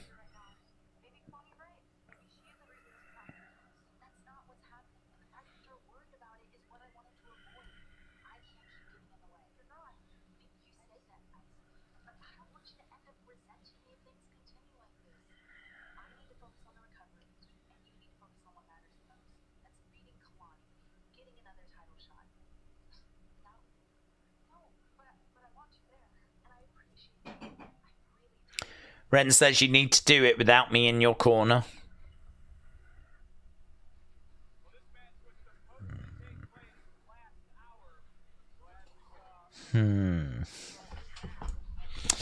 Okay. DarkState, where are we now? We're 35 minutes from the end. It's time to get DarkState out there. No, it's not Cullen, is it? It's Myles and Tavion. Tavion. Here we go.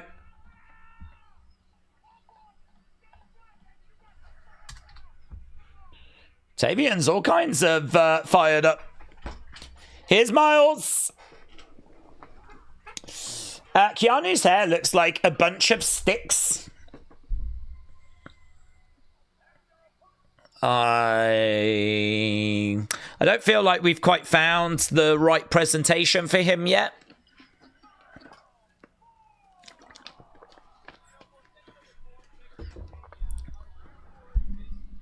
Okay, Myles in the ring. I really hope Tavion turns on Myles, said Alex. Flamefist said, I've got a question. Is that Kendall's underwear? I'm guessing so. Looks like bikini bottoms kind of a thing that was poking out. But it was obviously done on purpose. It wasn't like, you know, we were seeing something we shouldn't be seeing. Okay, here we go. We are underway then with Dion and Myles. Would it be possible for a Speed Championship match to be all time, said Daryl? Yeah, definitely. Definitely. I think that, you know, it's hard with the 3 minutes, but I think 5 minutes, there is enough time for them to just go crazy, loads of big moves, and for you to be like, oh my God. Do you know what I mean? Bang, bang, bang. You know, 5 minutes of them just going crazy, crashing out. Loads of springboard attacks, stuff to the outside, just full on action. I mean, yeah, I think it is possible. 3 minutes would be difficult. 5 minutes, I think, is possible.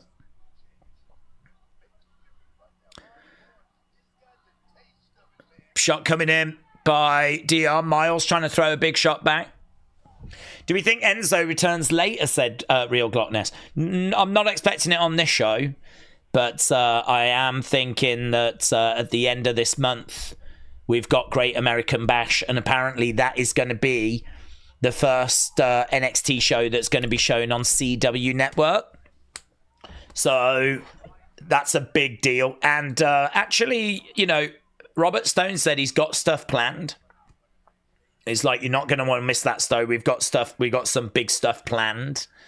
And I'm sure that could mean matches, but equally with the Enzo chatter.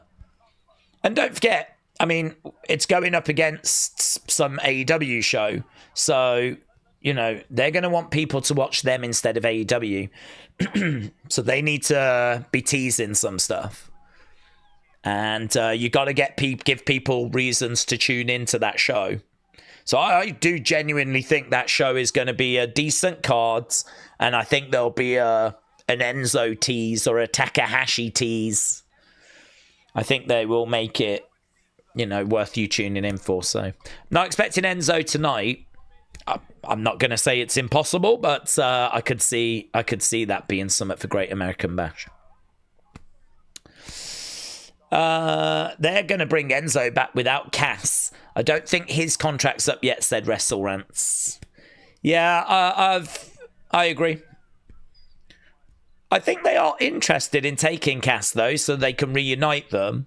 There is also a belief that Cass might be the monster for Danhausen. But as of right now, I don't think his contract's up with AEW yet, yeah. Daze, I've got a question. What on earth was LA Knight on about last night, said Bishop. Well, I think he was saying that Adam Pearce is allowing Roman to sort of get away with opening the show and, you know, kind of bringing the bloodline back together rather than managing the situation. You're sort of allowing... I suppose it's a little bit like watching the iceberg approach if you're on the Titanic. You know, you've got the Usos, you've got Roman. We all remember how chaotic and negative it was for the locker room when the bloodline were together. I mean, don't forget, actually, I mean, I don't know if people were watching, but back in 2021, Roman was causing so much trouble with Paul Heyman, and I think the Usos were in at that time, that he even set up a match against Adam Pearce because, you know, he was getting a bit out of control power-wise, and Adam Pearce was trying to keep him in his place. And it actually resulted in, there is a match graphic that WWE put out, which was Roman Reigns versus Adam Pearce. And I believe it was meant to be going down at Royal Rumble, 2021 Royal Rumble. It was going to be Adam Pearce against Roman Reigns. And Roman was just going to mess him up. It was just an opportunity for Roman to just mess him up. And Adam managed to get out of it because he faked an injury. And so if my memory serves me correct, he got out of it that way. But I suppose what LA Knight is saying is, why are you allowing this?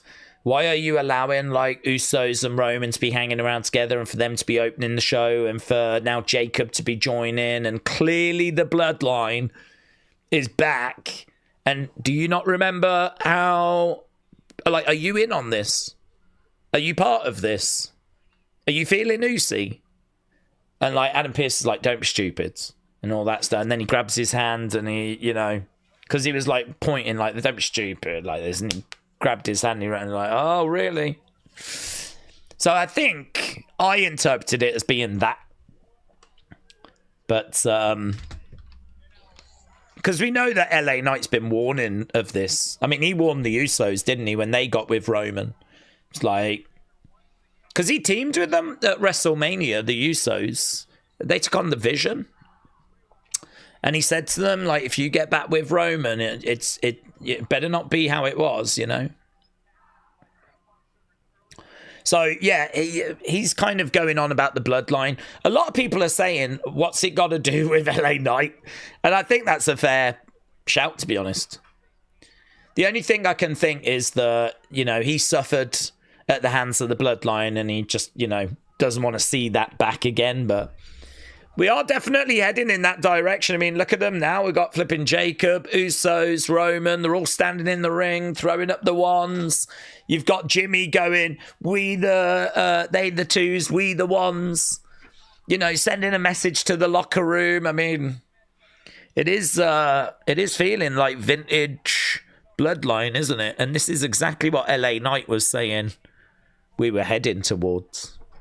The only thing is I think they're still baby faces at the moment. I don't think they've turned heel yet, but if that group does turn, well, it's just like that iceberg approach in the Titanic. LA Knight's been warning of this since the Usos were kind of sniffing around Roman. David said, I've got bloodline fatigue. Right, I think we're at commercial break, but I don't think we're at commercial break now. We've got 25 minutes left to go, so obviously we're going to need a chunk of that time for our championship match. I've got to admit, this is probably the low point of the show so far. I'm not really finding myself feeling this. We are missing a great match. That's what this show needs. It needs a great match, and maybe like a big talking point. I mean, we've got good 96, good 97, good 93, good 94. A great match in there is, you know, this is where the pressure on Tony and Cam comes in. I'm sorry, but if you're the NXT champion or fighting for the NXT championship and you're in the main event, the pressure is on you to deliver, isn't it? I don't have much confidence we're going to get a great match out of that, but it's the low point because it's DarkState, said Robbie. Shining Wizard said we need a swerve. I agree. I think we could do with something. If I was doing a breakdown of this show, I would struggle to know what the thumbnail would be. I think I would have to probably go with... I don't know what I'd go with, actually. I actually don't know what I'd go with. I think this show has been fine. I feel like it's been watchable. I haven't found it a chore to watch. In fact, all the matches up to this point, I've got some out of them. Lizzy, Zaria, OTM Cullen, Jackson, Drake, Tate, Wilder, Lexis, Romeo. But as I said, this is the first bit I'm like... I could sort of live without this. Osiris catches Myles, slams him down. Carmen, hello, hope you're doing well, buds. It's the best combination of DarkState, though, to be honest, Osiris and Dion. I don't have any issue with them two. Myles trying to make the tag. No joy. He's trying to reach over, trying to make the tag. Kick there by Dion. Dion goes over, comes crashing down. Tag mates. Here's Tavion throwing in some shots. Dion against the ropes. Clothesline there by Tavion and double axe handle. Sling blade. Down goes Dion. Against the ropes. Belly to belly. Wow. Blimey now. That was interesting. He scoops him up. He didn't really arch back that much, did he? So, hot tag here to Tavion. Wow, he just got Osiris up. That was good. Gut wrench. Yeah. Gut wrench suplex. He's chucking people around. No bother. Tavion. Oh, that was a bit weird. Headbutt. I don't know what we were going for there. Tavion just went against the ropes. Bounces off the ropes. Osiris was right there. And they just sort of like hug and like try and jockey. But I'm not sure what the plan was. Okay, Dion. Mate, he just murdered him. Any fight, any hot tag fight that was in him has gone. DarkState get it. I like the Tavion hot tag stuff. Dum. Okay, State of Darkness wins, said Real Glockness. State of Darkness. Everyone's favourite team picking up that sweet dub. Yeah, it was the match that I was least interested in. Part of the finish was okay. Tavion is the one that's pinned. Are we going to get a betrayal? Is this going to be my thumbnail for a video I'm not making? There's Saquon. Saquon watching on the platform. Dun, dun, dun, dun. So, Saquon saying a few words there to the other members of DarkState, or at least the two he hasn't murked. Tavion was a bit frustrated with Myles. Okay, next week. Next week. Tate, Zaria, next week.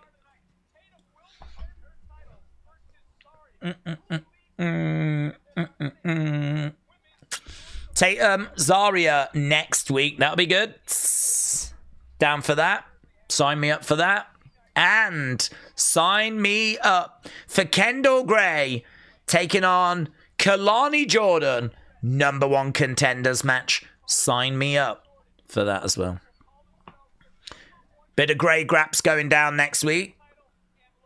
And of course, we also found out we are going to get the big men. Mason Rook taking on Naraku. That's also a #1 contenders match. Yeah, that is good. That's a good lineup, them 3 matches. And also, we've got Mr. NXT Pageant.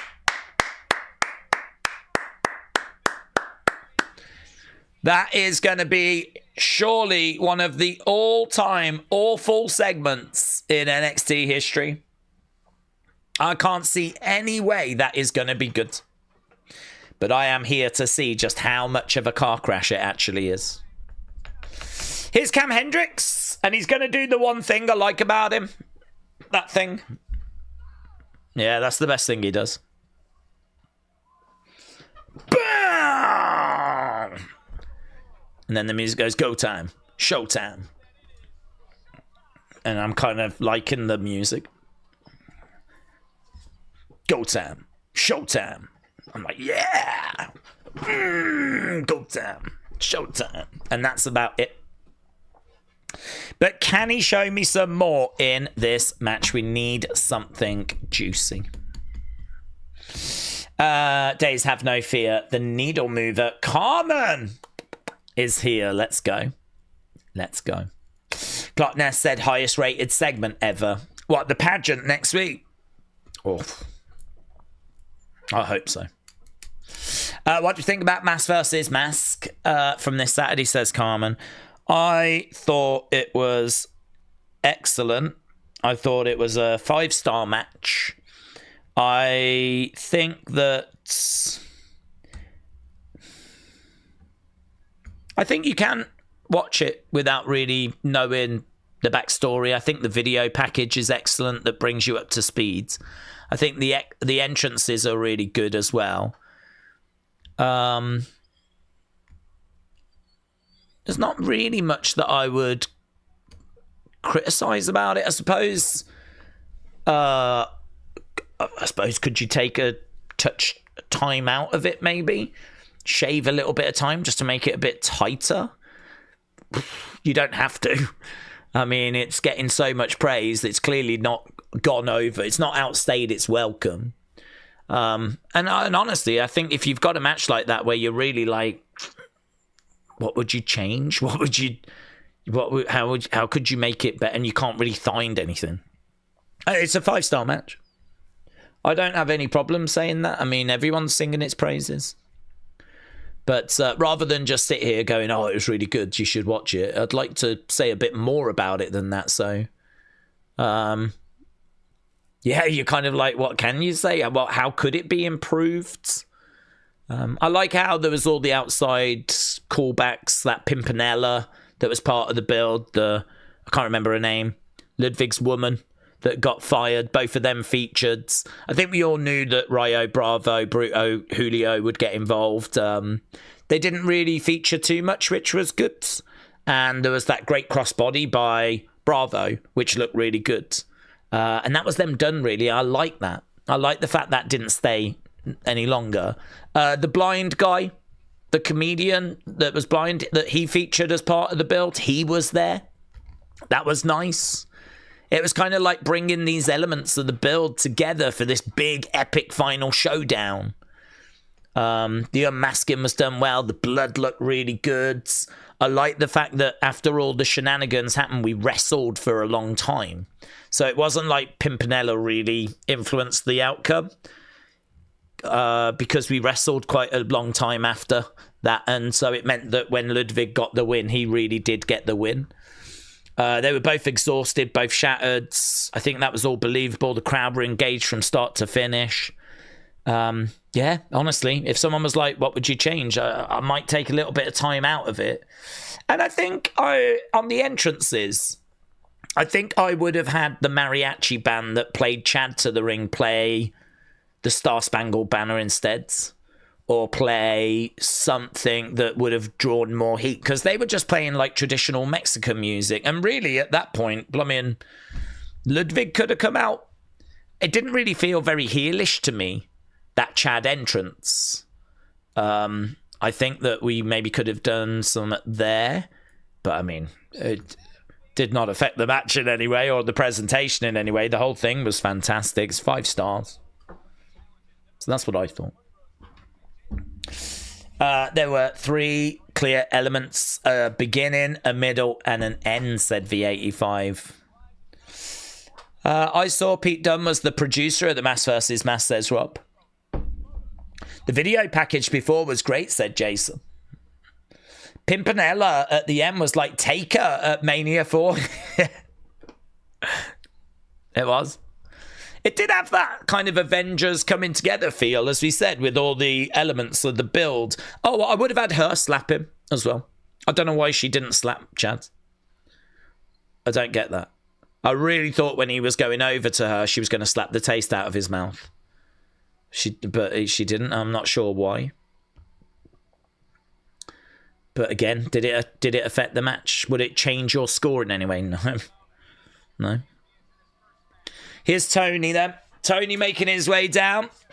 Time to lock in. Yeah? We're not here to talk about the Mass vs. Mass match. We're here to talk about something that's going to be even better. We're going to talk about a match now that's going to make Mask versus Mask look like Vince versus Bret Hart from WrestleMania. Yeah? Mask versus Mask is going to look like Michael Cole versus Jerry the King Lawler. This is the match everyone is going to be raving about this year. This is Tony D'Angelo versus Cam Hendrix, NXT Championship on the line. Lock in, everyone. Lock the F in. Mike Rome doing some Mike Rome things.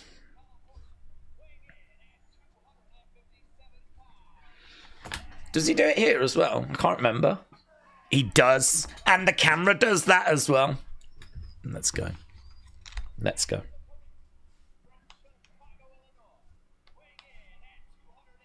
Go time. Show time.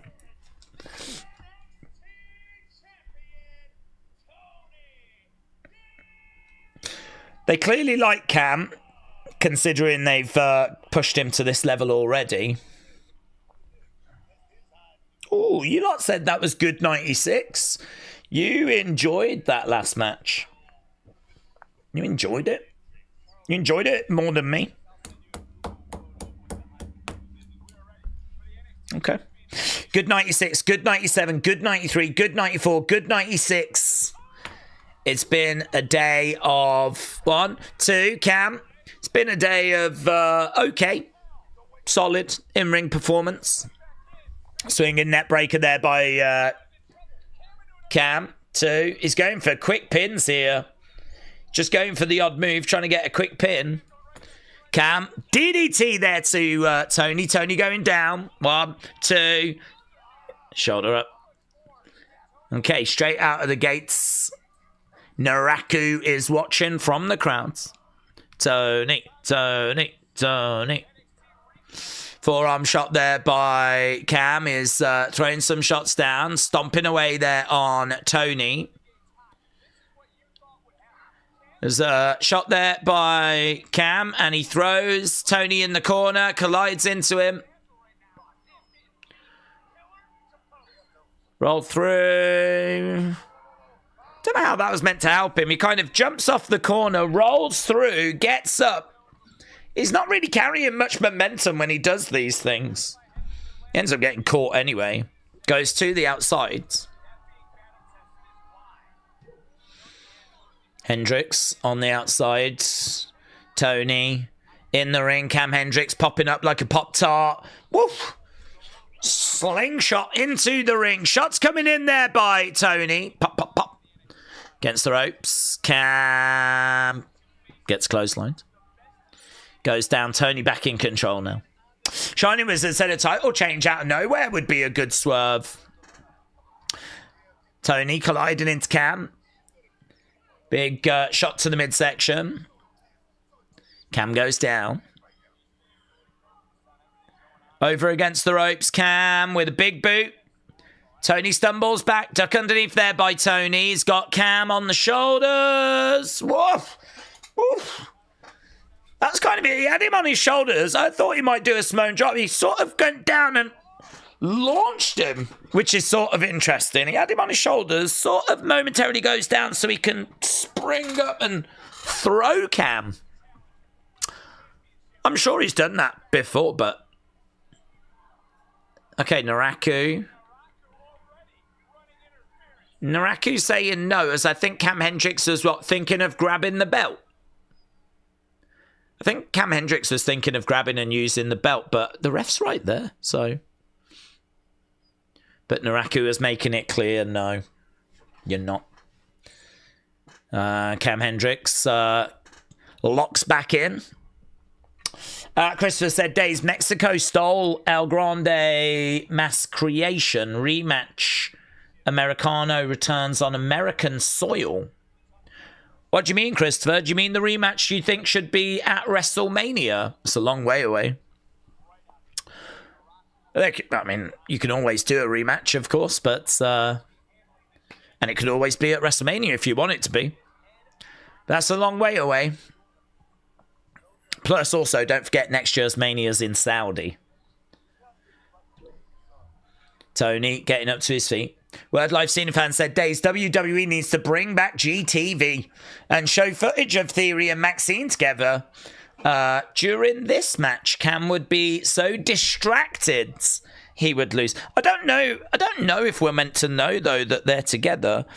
I mean, they showed them as being together, I think, on LFG, but I don't think they've shown them as being together like on NXT, or certainly not the main roster. So I don't know. I don't think we're meant to know. Obviously, they want to do Maxine and Theory as an item, so I'm guessing in kayfabe her relationship with Cam doesn't exist. Cam gets to the ropes there. Tony lets go. Tony coming over. What did we think about Clash in Italy, says Carmen. Oh, I did my breakdown already, but... Bang into the ring post. Goes Tony as he slumps down. Cam with Tony on the outside, throwing him back in. Can't win the title on the outside of the ring.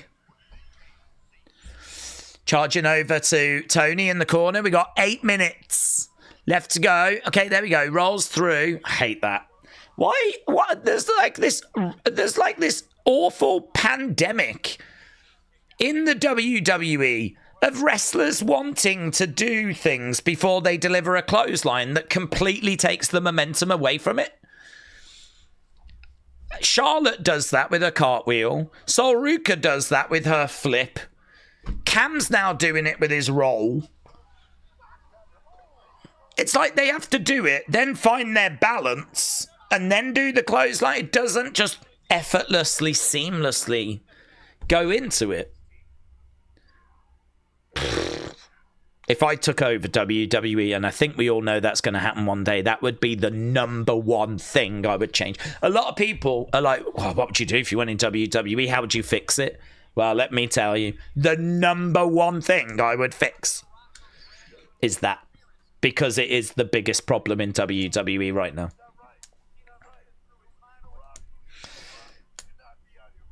I might also ban people around the ringside area. I might also do that. Kick coming in. Cam slamming down Tony. And I would also ban green shirt guy. I would also ban green shirt guy. I've had enough of him. This is how we're fixing WWE. Mackenzie said, could Becky turn face when Maxine joins the Vision? Could Becky turn face when Maxine joins the Vision? Why would she do that? How are those two things connected? Becky's a heel, but she doesn't like the Vision because of how they've acted. I don't think she would have time for Maxine, but I mean, she's been heel. She's heel anyway, isn't she? She never turned face after what they did to Seth. If that's the connection. Seth turned face, but Becky didn't. Suplex by Tony. Another suplex by Tony. Is Tony hulking up? He's hulking up. Tony is hulking up and he's taking Cam to Suplex City. Gets the ropes. Spinebuster. Spinebuster. Cam goes down. Cam goes down. Kick coming in. Looking for suplex. 1, 2. Bang. No joy. Kick out. On we go. Championship match continuing. The championship is in the balance. Naraku is now standing next to the belts. He is no longer sat in that seat. Tony collides into Cam. It's beyond awful. It bothers me so much that Charlotte's front hand spring clothesline, it might be the worst move in the industry, said WrestleRants. It's just whenever it happens, it does. The match can be good and she could do that and I will go, what's she done that for? So it is like, it doesn't ruin matches, but it does like, it is an irritant. I'm sure it doesn't bother most people. I'd still ban it though. Right now, Tony with Cam, 4 minutes left to go as against the ropes goes Cam. On the feet over the other side. Kick coming in there by Cam. Looking for a power bomb. Sit down, power bomb. 1, 2. Kick out there by Tony. You gotta move, son. You gotta move. I don't know what that means. I don't even know who he was talking to. That was Booker. Cam Hendrix just gave me a look like he's run out of ideas, says Booker. Shot there by Tony. That's kind of good. I like that from Booker. I mean, I don't know that he has given him that look. But, kick coming in. I don't mind the line. Against the ropes, Cam is up. Bang! Powerbomb. 1, 2. Shoulder up by Cam. This is okay. This is all right. Some big power bombs, some big power moves to end the match. I don't know that. I don't think it's getting a great rating, but it's. I don't think it deserves a bad rating either. Tony goes down. Cam wearing those bedazzled gloves is very distracting, said WrestleRants. It is a choice, isn't it?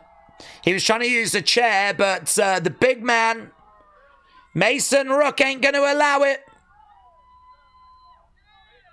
Cam, big back body drop onto the commentary table. Table doesn't break.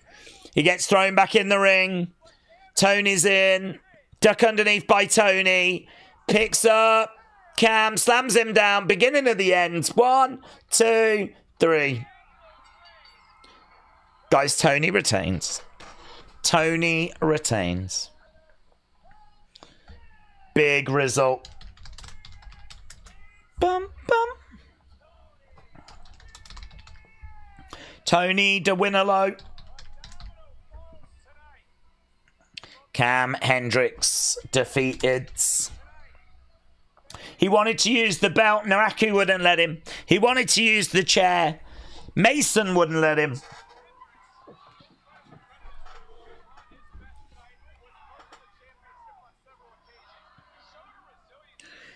And there we go. He's bringing out his inner MJ, said Alex. Hee hee.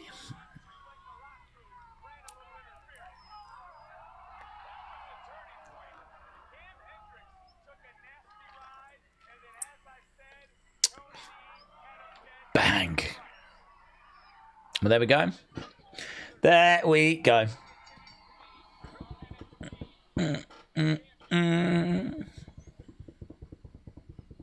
Corey, shout out to you, buds. Naraku hands that NXT championship to Tony. He bows. Breaking news.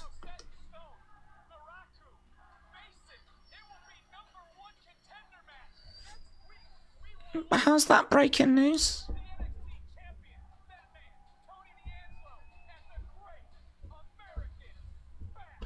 Breaking news, this match that we all knew was a number one contenders match has now been announced as a number one contenders match. We've got big breaking news. Big breaking news. God. I thought it was going to be something exciting. I just wet myself.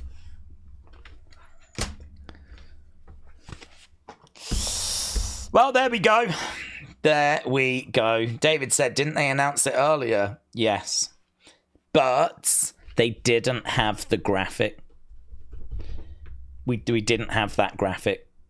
So, you know, big breaking news. Our graphics department has got this graphic. And we're going to show you this.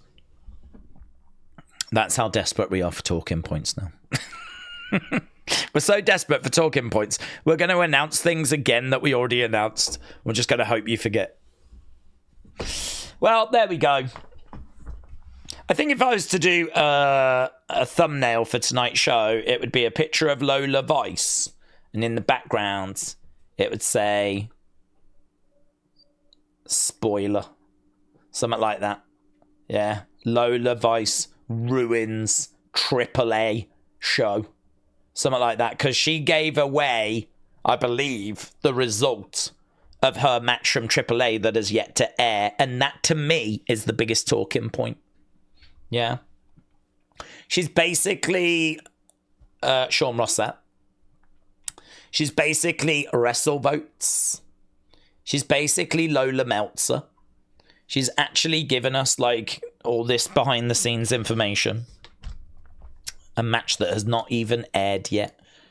She has come out and basically spoiled. That is the big talking point tonight. David said, what about if it's a plot twist and she lied? Whoa, I'd give her a lot of credit. Then I would do another thumbnail next week with a picture of Lola Vice, and in the background it would say cheeky or liar. Or cheeky liar. Yeah. I could go with one of those.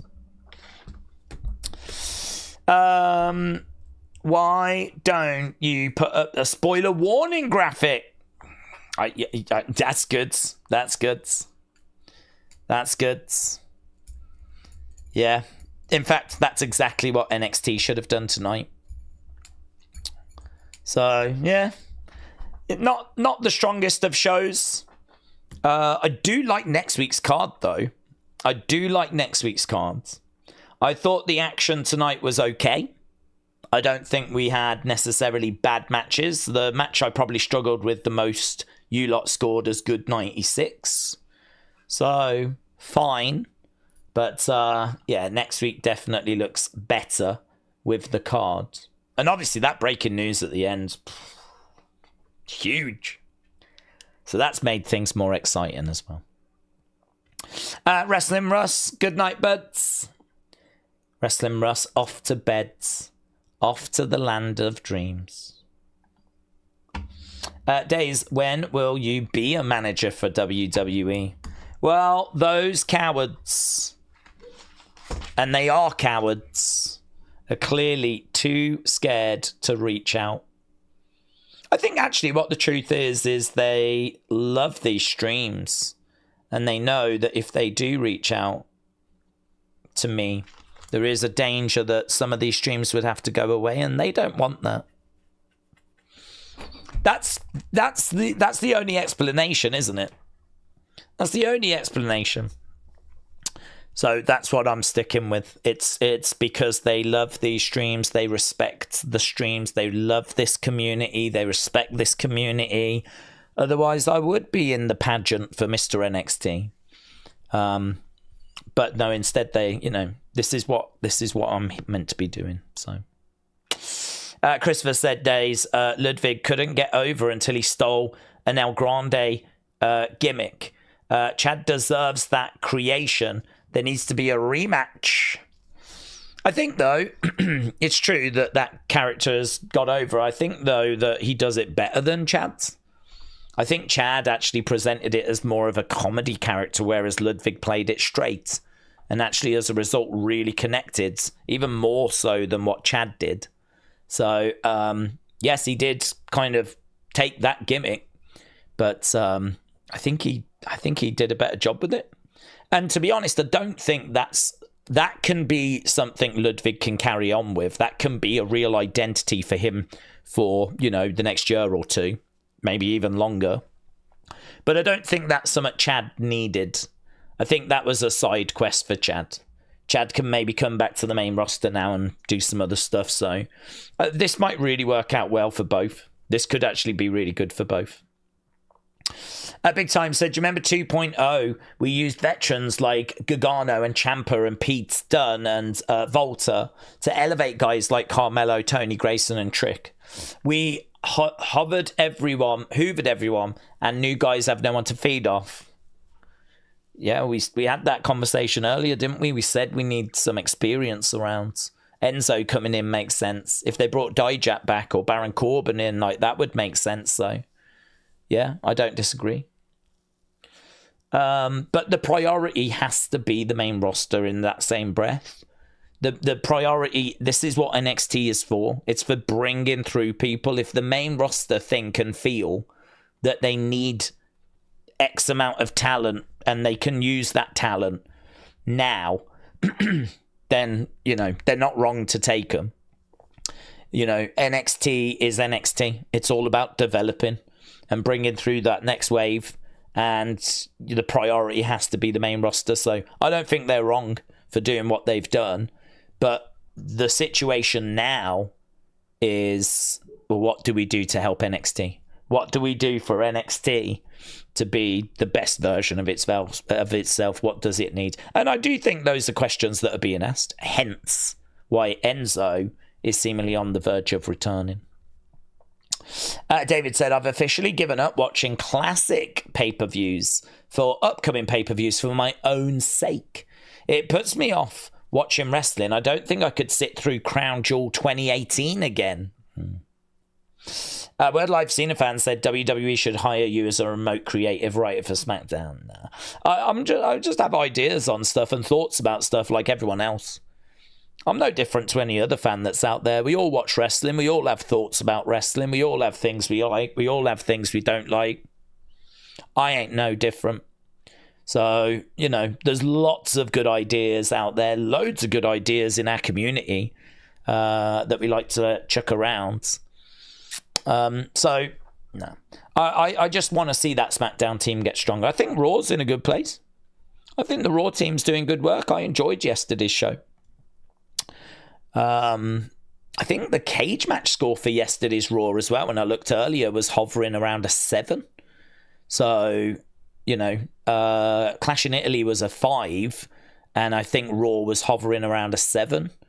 So I think the general consensus was that Raw was a step up. But, SmackDown, I've got to admit, I'm going into it this Friday and I can't put a positive spin on it. I'm sure it'll be fine, right? I'm sure it'll be fine. We're all going to have a lovely time. Right, with that being said, we are done. Although Jared said, do we think one of the reasons why the Attitude Era worked was because there wasn't rumours and spoilers? Yeah, I do think that helped. Definitely. I think that helped. It was a different time, wasn't it? And I think now a lot of stuff is rumoured, which it makes... I'll tell you the other thing as well, is when you think you're going somewhere and you're like, yeah, that's okay, I'm down for that, that'll be okay. And then all of a sudden something happens and you're not going that way. All of a sudden you're like, hang on, why have they done that? I thought we were going to this. And then what they're starting to build towards is not as good or something. You know, all of a sudden the alternative is like, what? That's, do you know what I mean? Like, and maybe if you didn't know what had been discussed or what had been rumoured, and then like what you're getting now is not as good, maybe then, and obviously there's a million reasons for change in direction. There's a million reasons why plans change. But like, not only are there spoilers that tell you where we're going, which obviously take away from the journey, but also there can be times where, as we said, some of the stuff that kind of leaks out, you're quite excited for, and you might not get to it due to injury, due to a change in the plans, whatever it might be, right? And so you've kind of got that as well. So I think there are lots of that stuff which, yeah, I don't know. I don't know if any of that makes wrestling better. Is there any of it that makes wrestling better? Knowing where we're going, knowing what's being rumoured, we all want to know it. I mean, the truth is, we all want to know what the rumours are. We all want to know where we're going. That's why when we do an unseen and the information's out there anyway, I'm quite happy to do it because, you know, if you're anything like me, you want to know what's being said and you want to know where we're going. You want to know kind of all of that stuff, right? But yeah, if we didn't have any of it, would it make wrestling any worse? I don't think it would. I think it'd make it better.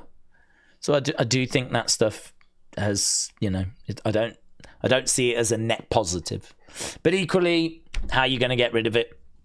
I mean, you know, there's always going to be rumours.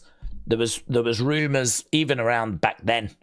There was rumours. It's just now with social media and the internet, you can amplify everything. I mean, rumours now don't just play out in chat rooms. Do you know what I mean? They're just out there for everyone to see. And if, you know, now people can jump into these streams and go, oh, did you see the news earlier about such and such? I mean, this is why I don't worry about doing unseens and stuff like that, because, well, the news is out there. Do you know what I mean? It's out there. It's all over social media. It's absolutely everywhere. Like, you know, other channels are talking about it. I mean, but yeah, if we was to get rid of it and actually there were no spoilers, there were no rumours, and it was all kind of a bit more as it was back in the day. I'm sure there's some people here that were like, no, I still saw rumours back then, but I think even those people would agree it was not amplified as much as it is now. It might have been playing out in chat rooms, or you might have been subscribed to The Observer, but for most of us, the majority of us, we were not seeing that information. So, yeah, I do think that played a part. I do think that plays a part, but that is just part of the reality of where wrestling is right now. You know, there's not too much that can be done about it, unfortunately, unless you try and cut down on the leaks. But, you know, that information can come from so many places. I mean, there's ring crew, there's makeup people, there's the wrestlers themselves, there's producers, there's, you know what I mean? It's just so much stuff that can leak out, so many different ways it can leak out. So I'm not sure there's a way of really dealing with that, but yeah, probably isn't helping, right? Okay, right, we're done. Anyway, we're gonna call it quits there. I can hear the dog, she keeps barking, so I think she wants to go out. So I'm gonna go and let her out. We are back tomorrow. We got Wrestle Feud for the members. We've got Evolve for the non-members and members. So we got both of those shows. And obviously we're heading towards a big Friday. We'll be doing SmackDown twice because it's going to be in... I don't know if it's still in Italy or where it is, but it is in Europe. So we've got another SmackDown in Europe, so that's going to mean we do two. And then, of course, we've still got another AAA show this weekend. So we'll be doing that on Saturday as well. So there's still plenty of wrestling coming up this week. So, yeah, enjoy the rest of your evenings. Thank you, everyone, for joining us. Hope you got something from this NXT. And, yeah, hopefully I'll see you again next time.